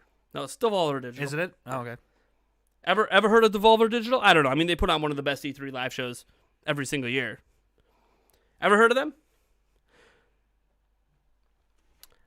How would you like, I don't know, a copy of Carry On? I'm just throwing that out there. Exit the Gungeon? I don't know. What about Hotline Miami, the entire collection? Let's just say we have 50 copies of Digital Devolver games to give away. 50. 50. That's already, like, monetary-wise, bigger than any giveaway I've ever done at the channel. Just from one company. That's just one. Oh, it gets better. Ever heard of Frontier Games? I don't know, just a little known company that makes Roller Coaster Tycoon 3. We're giving away copies of that. Along with 2 other games from them. Oh, let's see here. We are giving away, I got lots of emails here. You should almost just make a list of this. I have a list, but I don't want to access it because it has keys on it. Got it. So I don't want to risk that. Oh, no, No, just in case someone buys a key. I no! get you.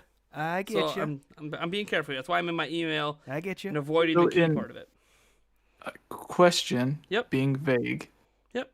In your emails, did you receive an email today from a specific company about something in summer? No. That's okay. No, I did not. You could tell me about that later. Apparently you did. I don't think I can tell you. Oh, you can't tell me. Dang it. That's sad. Nobody heard anything. Nobody knows. Have you guys ever heard of Children of Morta? Or Morsha? I always forget how you pronounce that one.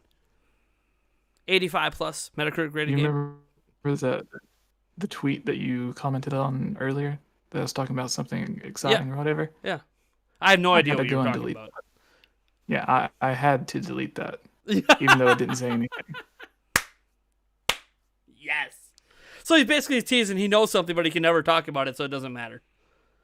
Maybe Friday. Oh, is this after Nintendo announces their stuff? I'm not saying it's from Nintendo. I'm just saying that like that's what's supposed to happen this week. We're supposed to get Nintendo's E3 plans. Oh, something like that. No.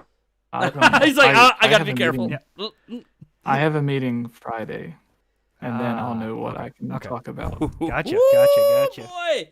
Why didn't they include me? You want to know why? You have almost 100,000 subscribers. I'm a peon over here. I'm a peon. You're the one partnering with all the different places. Yeah, but a lot of them are indie studios. Indie studios love partnering with people. Yeah, this is a small studio too.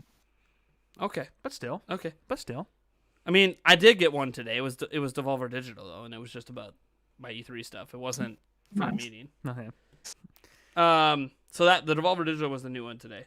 You guys ever heard of a company called JF Games Team? They make Heroes of Hammerwatch Ultimate Edition. We're giving away a copy of that. And more. I'm not going to go through all of them because I literally type in E3 and I mean, I've 40 different companies I'm talking to just to put that in perspective. And by the way, I also am currently in talks with Ubisoft, Capcom, 2K, and Square Enix. Nothing locked in with them yet. Doesn't necessarily but none of them anything, have said no. They might be partnering as well. I think what happens is because they're bigger studios, so they're kind of like researching my channel. Like, is this guy safe to be associated with? Yeah, they also may be trying to see who else is reaching out for partnerships and seeing if there's a little bit more bigger, more known channels that reach out. And because I also happen to have a direct contact with the team behind Ninjala at Gunho. So I'm just saying there could be something happening there. Remember, Ninjala Switch exclusive. That is something that we have not played in a long while. No, you mean you have not played? Yeah, that's very true. You just beat Breath of the Wild. Let's be honest. That's very true. So that's just some of the things. Beyond that, we have actually partnered with an Etsy person who makes really, really awesome custom wall lamps, and I mean like the sickest of these things are amazing. Oh my god, they're like this big. Like this is a Triforce one. Oh my god, they are sick. All handcrafted. They're like $100, $150. The most expensive one's $200. We're giving away 5 of them. We will have them in person to show you guys and be shipping out. That's right. Not everything's like digital codes, right? Digital codes are easy. We have companies sending us stuff. We have partners sending us stuff. We are going to have a lot of stuff on hand. The problem with our set is I didn't build anywhere in the set to put stuff. I didn't think about that. So, depending on how much stuff shows up at my house to show off during the thing to give away, I might need a whole nother tape. I don't know. Okay, yeah. I might need like a bin that's like the size of this room to fit it all. There's so much stuff, guys. I literally have at the moment 345 different giveaways happening during E3. Just do the math. Do the math on that. What is that, like one giveaway every 10 minutes? Not even? Yeah, probably something like that. Every 5? Yeah. Now, obviously, some things will give away multiple things at once, of course, because it's impossible. Literally, we wouldn't even have E3. It would just be 4 straight days of giveaways. So we have to like obviously package things together. Like if we have 10 codes for a game, we're not going to split up 10 codes. We'll just all 10 at once, 10 winners, right? Yeah. But you'll be able to enter. You got to be there to win, though. There will be no winners. Like if your name gets drawn and you're not there, it's all happening while we stream. There's no sign-ups for it ahead of time. You got to be there. If you want the link to enter, you want to know how to enter, you want a chance to beat us and win prizes, you got to be there. Now, I understand. Not everyone can be there for 12-plus hours of live streams 4 days in a row. That's okay. I realize that. Just come for a little bit. You want to watch the Nintendo stuff on your own? Cool. I got no problem with that. But make sure you come back so you don't miss the giveaway that happens immediately after. Because I already can guarantee something I know about from Nintendo that I can't talk about, we will be giving away right after Nintendo's thing's done. Eric's looking at me like, what do you know about? Oh, it's already planned into the budget. Because, yes, it's being paid for. We have out of pocket. It's already planned into the budget, though. So, be excited, guys. This E3 you're going to want to be at Nintendo Prime. Now, as for putting GameOverJesse on the spot. Oh, yeah. So, one thing I didn't talk about yet because I didn't want GameOverJesse to feel left out for a moment is we are going to have special guests coming on throughout our live stream on all 4 days to talk about things happening at E3. Because, again, this is a show. It's an event. It's not just entertainment and giveaways. Conversations. What's my channel about, guys? We talk about games. We talk about the hardware. Obviously, we're going to want to react to it and bring in other people. So, Andre's Restart is already going to be coming on, and I was hoping GameOverJesse might want to come on for some of it. Now, you have your own stuff, I'm sure, going on, your own reactions and stuff, obviously. Just like HMK does. That's why HMK decided, I'll come on after and be on the podcast. Okay, fine. Mad respect. HMK wants to be... HMK literally said, I wish I wasn't a YouTuber and I would come on. Like, when I told him what's happening, he's like, holy shit, dude. I'm like, yeah, just come on mine. Let's do a joint event, HMK. Yeah. Come join me. But no, he's got to do his own thing on his own channel. That's fine. So, GameOverJesse, the invite is extended right now, live. Yes. Will you come at least one of the days at one time at some point to talk? Yes. Okay, so as long as it's not for the Nintendo Direct, I will be there, and I'll be happy to be there, even if it's Ubisoft, Square, PlayStation. Well, it doesn't have to be even during the things. It could be before. It can be after. No, I can come on. Yeah, what he's saying is, whoa, dude, your show's crazy. I got to be there during. Yeah. I got to be there. Well, it's going Sounds on. awesome. All right. Besides, if it was just me doing a reaction, I'm a very boring robot, so my reaction, even during the Breath of the Wild 2 reveal, everyone knows how big of a Zelda fan I am. You didn't have a heart attack like me? When it got revealed was just like, I just raised my hand. I was like, yay. When everyone else in the room was just screaming. Yeah, dude, I literally fell over. And I'm surprised we didn't get kicked out of the hotel with how loud I was so loud. I was so loud for my reaction. A noise complaint had to be made, and they'll be like, right. no, these are regulars. Yeah, right. These are regulars. Yeah. They're fine. They pay good money So I'll be happy to be there with whatever. With some other ones. Cool, awesome. So we got GameOverJesse locked in as well. I am talking to some other YouTubers. Obviously, the big thing with having other content creators on, guys, is this is E3. What do you think they're doing?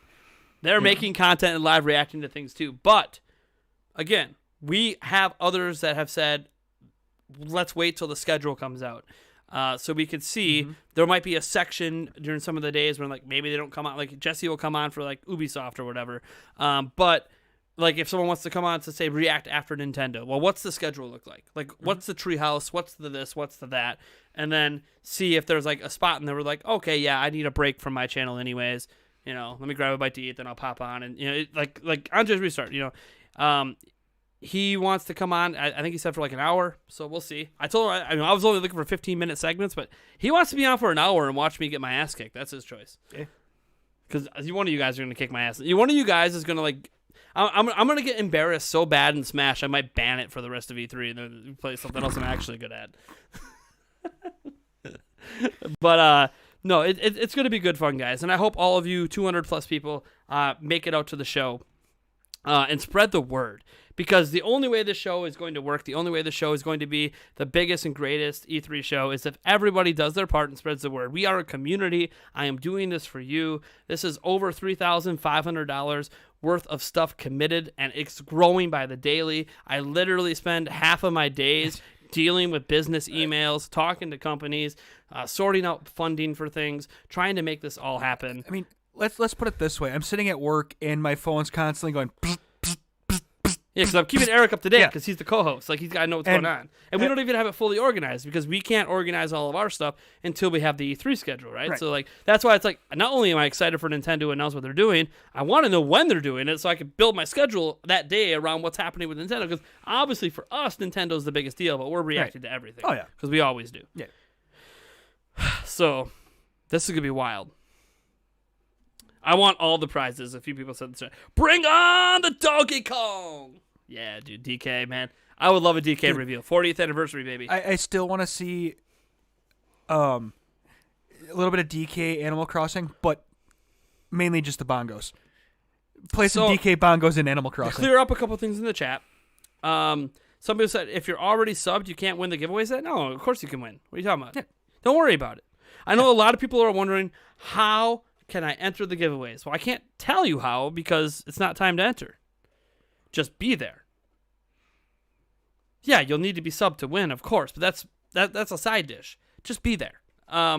When it comes to someone said, man, isn't your E3 going to be quite chaotic? So, one, great beauty can come from chaos. Oh, yeah. Sometimes the best things in life come from the most chaotic of moments. And I feel like the most chaotic of moments are going to be live reactions to whatever the hell Nintendo drops. Breath of the Wild 2 trailer. I mean, I might attempt the worm and break everything on the desk. I'm so excited. And in your body. In my body. Yeah, probably that too. I may try to backflip off the table. And we're going to have to set up a webcam in your hospital room as you're all casted and body parts hanging up. Here's the thing. So for people who want, man, it's going to be chaotic. It's not. We are going to have a schedule. Okay? The schedule, I don't know if it's going to always be public facing so you guys can know what time things are happening at because the schedule will need to adjust. No, it's going to flux. It needs to be a little flexible based on what's happening live because we don't know all the announcements happening at E3, so we need to have some flexibility in there for what's happening, right? Like, oh, Nintendo's done now, but something big's happening during Treehouse. Well, we got to push things back. We got to deal with this Treehouse stuff right now, right? Like, so we have to be sure that we're flexible. But I can tell you this, the pre-show fully mapped out. Basically every 15 minutes there's something happening during the pre-show. Not necessarily a giveaway. Could be a competition with Eric and I. Could just be we have special segments for certain discussions on certain games. Special guests. Special guests. Like, again, everything's going to be organized on our end. Some of it you guys will see. Some of it you won't. But it's going to be awesome. When I tell you guys, this show I'm putting on, one, it's something I've never done before. But it's something I'm very confident that I know what I'm doing. Because I've been covering this industry a long time. I've got all the equipment I need to lock this all down. I've got all the money invested in the set that I need to do. I got all the money paid out and taken care of to take care of our various stream layouts. Some of you guys saw a teaser of those stream layouts a couple days ago when I was streaming. You saw some of those layouts. They're really badass, aren't they? They're really cool. I think they're really cool anyways. We have Grant Kirkhope providing music for our event. Didn't know if you guys knew that. I have actually talked about it before, but how many people watching knew Grant Kirkhope, the man, the legend, the myth? It only gets better if I could team Grant Kirkhope with David Wise. And then, you get Koji Kondo involved, and it's just the trifecta of my childhood. But we have, exclusive music from Grant Kirkhope being used during our streams. So I'm just saying, this is huge. It's bigger than anything I've ever done. I'm so excited. I can't wait. I'm nervous, but I'm nervous. Excited, nervous. For you guys. Because you guys have no idea what's about to hit you. This is wild. I've even upgraded the internet in my house to a business line. I'm trying to make sure nobody around me gets priority but me. It probably doesn't matter because it's Spectrum. You're not. But wrong. since I've switched, I have not had my internet cut out one time. Now, knock on wood, because it's the first time it'll happen is half of E3. Yep. Or we blow a fuse. Which, by the way, talked about that Yulia's too. trying to make me have contingency plans. She wants me to get a second internet service in here so I could flip a switch in case it happens. And I told her, see, this is Yulia. She's thinking ahead. She's thinking, okay, you need a backup. We're gonna need about 6 generators then too. I know. We're gonna knock out the power lines. We better make sure we have generators on call. Yeah. Oh my gosh, it's gonna be a wild show. I hope you guys all tune in. GameOverJesse, thank you so much for coming on the podcast, man. Yes. Anything else you want to cover before we go? No, there's everything was good. I'm just hoping your meeting on Friday goes well. Anniversary is rumored. I hope it comes. What was that? I'm like, what? Your meeting on Friday goes well? That's what I'm hoping. Oh yeah. I hope that goes well. But just all the rumors and leaks of the Zelda 35th anniversary. I just hope something happens with that because for the 35th anniversary we need something like the Mario anniversary, and so many people have been asking for it. So I hope that happens. I hope the Metroid Prime gets announced for all the Metroid fans, and I hope there is at least a small tease or something confirmation of the Switch Pro. So those are my 3 big things for E3, or whatever. Anything happens like at a later direct. Yep. Yeah, thank you so much for having me on. It was really great being on here. Do you have any upcoming content you want to let people know to come check out? Do I? Do I? Or is it all waiting for your Friday meeting? I mean, I know you have the podcast next week. Yeah. Yeah, we have the podcast next week. I'm doing videos like I normally would. Yeah. Just theories and top 10s and stuff. It's just going to be cool. He's got some stuff in the works. He just doesn't want to tell you what and when. That's what he's saying. Yeah. Or can't. Go to GameOverJesse's channel. Can't. Or can't. Yes. Yeah. It could be a can't. Yes. If you head over to my channel, I know Nate is giving away the entire world, but we're also doing a small giveaway comparatively on my channel. But it's cool because you're giving one every 1,000 subs on your way to. A $60 eShop card for every 1,000 new subscribers until we hit 100,000, where we are giving away a Nintendo Switch, Skyward Sword, and Amiibo. Nice. I mean the Joy-Cons as well. And for people watching live, I am linking GameOverJesse's channel in the chat right now. If you guys go check it out and subscribe. Thank you. And there's several videos on the channel that also features Nate as well, so you guys can go on there. I don't know. Is this where I admit that I'm so busy making content I don't actually watch other people's videos? Yeah. But I do come on your podcast sometimes. No, here's the thing. I obviously watch your videos because I make follow-up videos to them. But I can't remember the last time I was mentioned besides when I popped in a live stream. I feel like it's been a little while over there. It was great seeing you pop in last night. We had rated someone who you rated us. YouTube rated. Gave us a super chat as well. Yeah. I didn't even know that was a thing. Everyone came in and was like, "Oh my god, it's Nate." I was like, "Let's push him to 170." We hit it. We did it. Yeah. But yeah, just thank you, and the invite for the E3 thing. I would love to come on to that. Whichever presentation or after show talk you would like to do. Sure. Yeah, we'll get that organized. Again, right now I'm just trying to get people who are saying, yeah, I'll be part of it, and then we'll organize when they're all going to do it once we know what the actual schedule is. It's guys, we're going to know the whole E3 schedule like in the next 3 weeks from all the companies. So, right. We'll have a good idea, and then we'll be able to set our schedule because I'm telling you guys right now, 2 hours before anything ever happens at E3 on all 4 days, we're live with our pre-show. No matter if this starts at 8 in the morning, we're live at 6. Which I really hope it's not 8 in the morning. I'm hoping they go up Pacific time and it's like 11. That's better for me. Right. But so I was wanting to add in really quick, since there is a couple of months left until E3 begins, and you have this huge giveaway. Since you invited me, you are more than welcome to come on the Highland Gamescast, either of you. And I'm always game. Nobody ever asks me. I swear, I never get asked. Use rumors, but also to promote your big giveaway and let everyone know, because I'm sure that'll get a lot of people over to this place. Yeah, as well. your podcast episodes, I've been noticing getting a lot of viewers live for a while now. It's been getting more since we started scheduling them. And we had like over 100 waiting for one of the scheduled things. But we had a bunch of technical issues. So then we were like, since there was 100 people waiting and we hadn't even started yet, maybe we should start scheduling them more often. And instead of getting like 50, it's been closer to like 200. So probably nice. Not quite up to your stream here today. This is unusual. Right. I'm letting you know right now, we've never had this many live for a podcast ever. Right. And I think it's because, literally, look at the title. New Switch Pro info plus new virtual... I mean, come on. Yeah, right. Come on. Who isn't going to come to that? And you did. It wasn't clickbait or misleading. No. You had a lot of great it took a while to get there. But it's a podcast.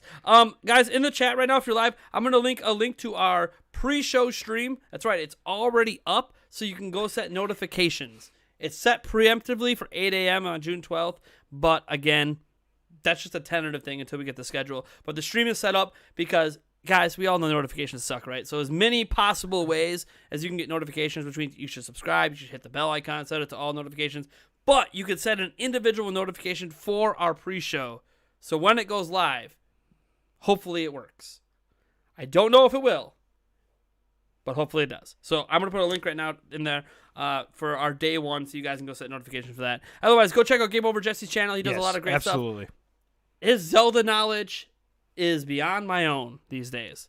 Beyond my own these days. There's probably a time when we were equals. Now, I've been covering everything for too long at this point. If you can't tell, his podcast is literally called the Hylians Gamecast. I mean, come on now. To get a little sentimental here, when I first, started talking to you, found out who you were, since you were the one basically running Zelda Informer, and I looked up to the website, and since you were the person running it, obviously I looked up to you, and then when I started talking to you, I started getting more respect for you because I was just at the time writing for like Zelda Dungeon or Zelda Universe, and I was really liking Zelda Informer. So when I started talking to you, it was like almost like a role model figure, because like you were in that position that I would like to be in the community. It was like when I first started my channel, or even before it, when I was just writing on Zelda websites, and that's never went away, even though you have the different website now. You're a bigger deal than me. What are you doing? What are you doing over there? You outgrew me. Well, You outgrew me. still it's the same thing. Like whenever I talk to you, it's still like that almost nervous feeling you get when you're talking to someone that you have a lot of respect for and you look up to, and Well, I appreciate like you're that. still that person. So being a bit sentimental there, but yeah. No, I legitimately, I appreciate that. I always wonder, like, I don't talk to a lot of people back from those days anymore for reasons that we're not going to get into on this podcast. I kind of had to force myself to disconnect, which I didn't want to do. But it is nice. Like, you're one of the few carryovers from those days that I still actively talk to here and there. And like, I could even tell, like, when we met in person, a couple times at E3, and like, you're just so happy at E3. Like, you talk about how quiet you are. You ain't no quiet at E3. You're like, you are riding the high of life at E3. I swear, you are like beaming. Like, your fan base might think, "Oh, GameOverJesse doesn't have energy." I've seen it. Don't even. Right. If you would have been around us whenever Daniel and Chiblima and everyone else came to get me after I think it was the Bethesda E3 press conference, I was loaded. Shout out to Cat Bergeson in the chat, everyone. Yeah. He's part of the Highland Gamescast. He's got his own YouTube channel as well. Go check it out. He does game streams. He also does occasional video uploads over there. And also, for those who don't know, Cat Bergeson, talk about a small world. He actually used to work for me at Zelda Informer, and then he technically was part of my journey to becoming a YouTuber, because him and I were the ones making all the plans at Zelda Informer in like 2016 to try to be like, hey, we should really up the video content we're putting out on the YouTube channel.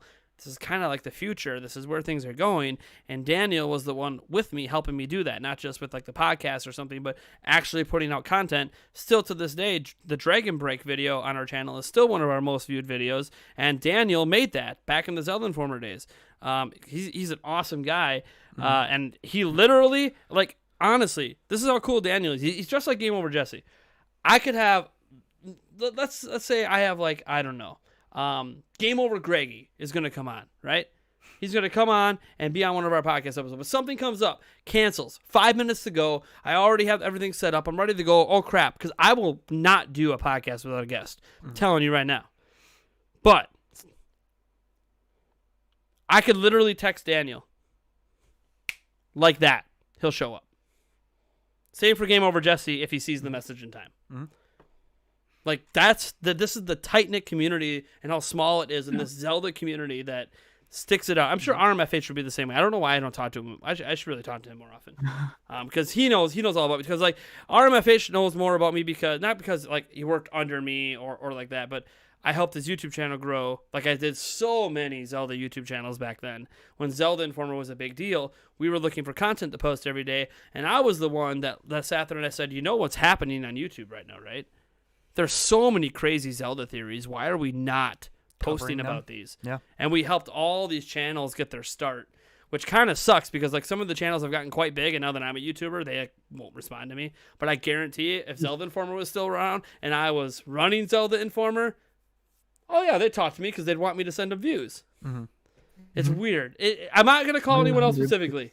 Maybe in private, Jesse, if you want to know, but I'm not going to call anyone else specifically. I probably already know. It's just, it's fine. People don't have to shout me out. I don't really care about that. It's more so, man, I really thought we had like an actual relationship. I didn't realize it was just like you're just using me. And that's one thing you got to be careful when you're in this industry, whether it's YouTube or running websites or any social media stuff. A lot of snakes in the grass that are just looking for the attention, and they don't actually. And that's why I like Jesse when you're talking about how even to this day you still look up to me. It's like it's touching, man. That like we go way back, and you're just. It's not about the views. It's not about the audience. I could have 10 people watching. You're going to be here and have just as good a time. You don't care. It doesn't matter. You know. Yeah. Really quick in the chat, someone said, "What about Ziltic?" With my experience, Ziltic, he's always been kind of quick to get back to me in messages. We used to be part of the group Chamber of Sages. Yeah, we used to collaborate a lot, and then we kind of went our own ways. But even though like we go months without talking, like whenever we went to E3, the entire group, like Commonwealth Realm, Ziltic, Dr. Wiley, like all of them, Daniel or Chublima can tell you how many messages I was getting from them asking for me to come hang out with them or have dinner and stuff, because it was like every couple of hours, but we were busy, and then finally we had time to go out and have this big dinner, and we all talked and had a lot of fun. Not like me. A lot of those people are really, really good. So Ziltic Ed is definitely one of the good ones, although sometimes he is a bit hard to get in touch with. But he usually. I think when I go to E3, you're like the only person. You and Daniel try to get a hold of me to like at least say hi. Yeah.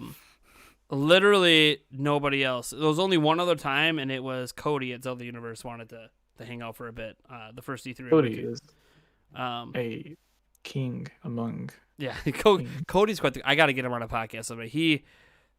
Let me tell you, you want to be entertained. I could literally just sit back and just let him talk for 2 hours. I'm not even kidding, guys. He's awesome. Maybe I'll introduce you guys to him sometime. I got to see what his schedule's like and what's going on. But thank you guys so much for tuning in. This was Nintendo Prime Podcast episode number 7. Thank you for joining us. Hopefully I'll see all you guys at the next episode. Also at E3. GameOverJesse, we know we'll be talking other times, especially if you can actually talk about what happens on Friday after your meeting. That would be... I like to be privy on things. That's okay. And hey, if you're a company out there that was watching this podcast and you would like to partake in our E3 giveaway extravaganza, my email is nathan@nintendoprime.net. Let's hook up. Let's make it happen. Let's make gamers happy as we start to come out of this pandemic. Let's start it good and give feel-good stories for hundreds, hopefully thousands of gamers. Catch you guys in that next episode.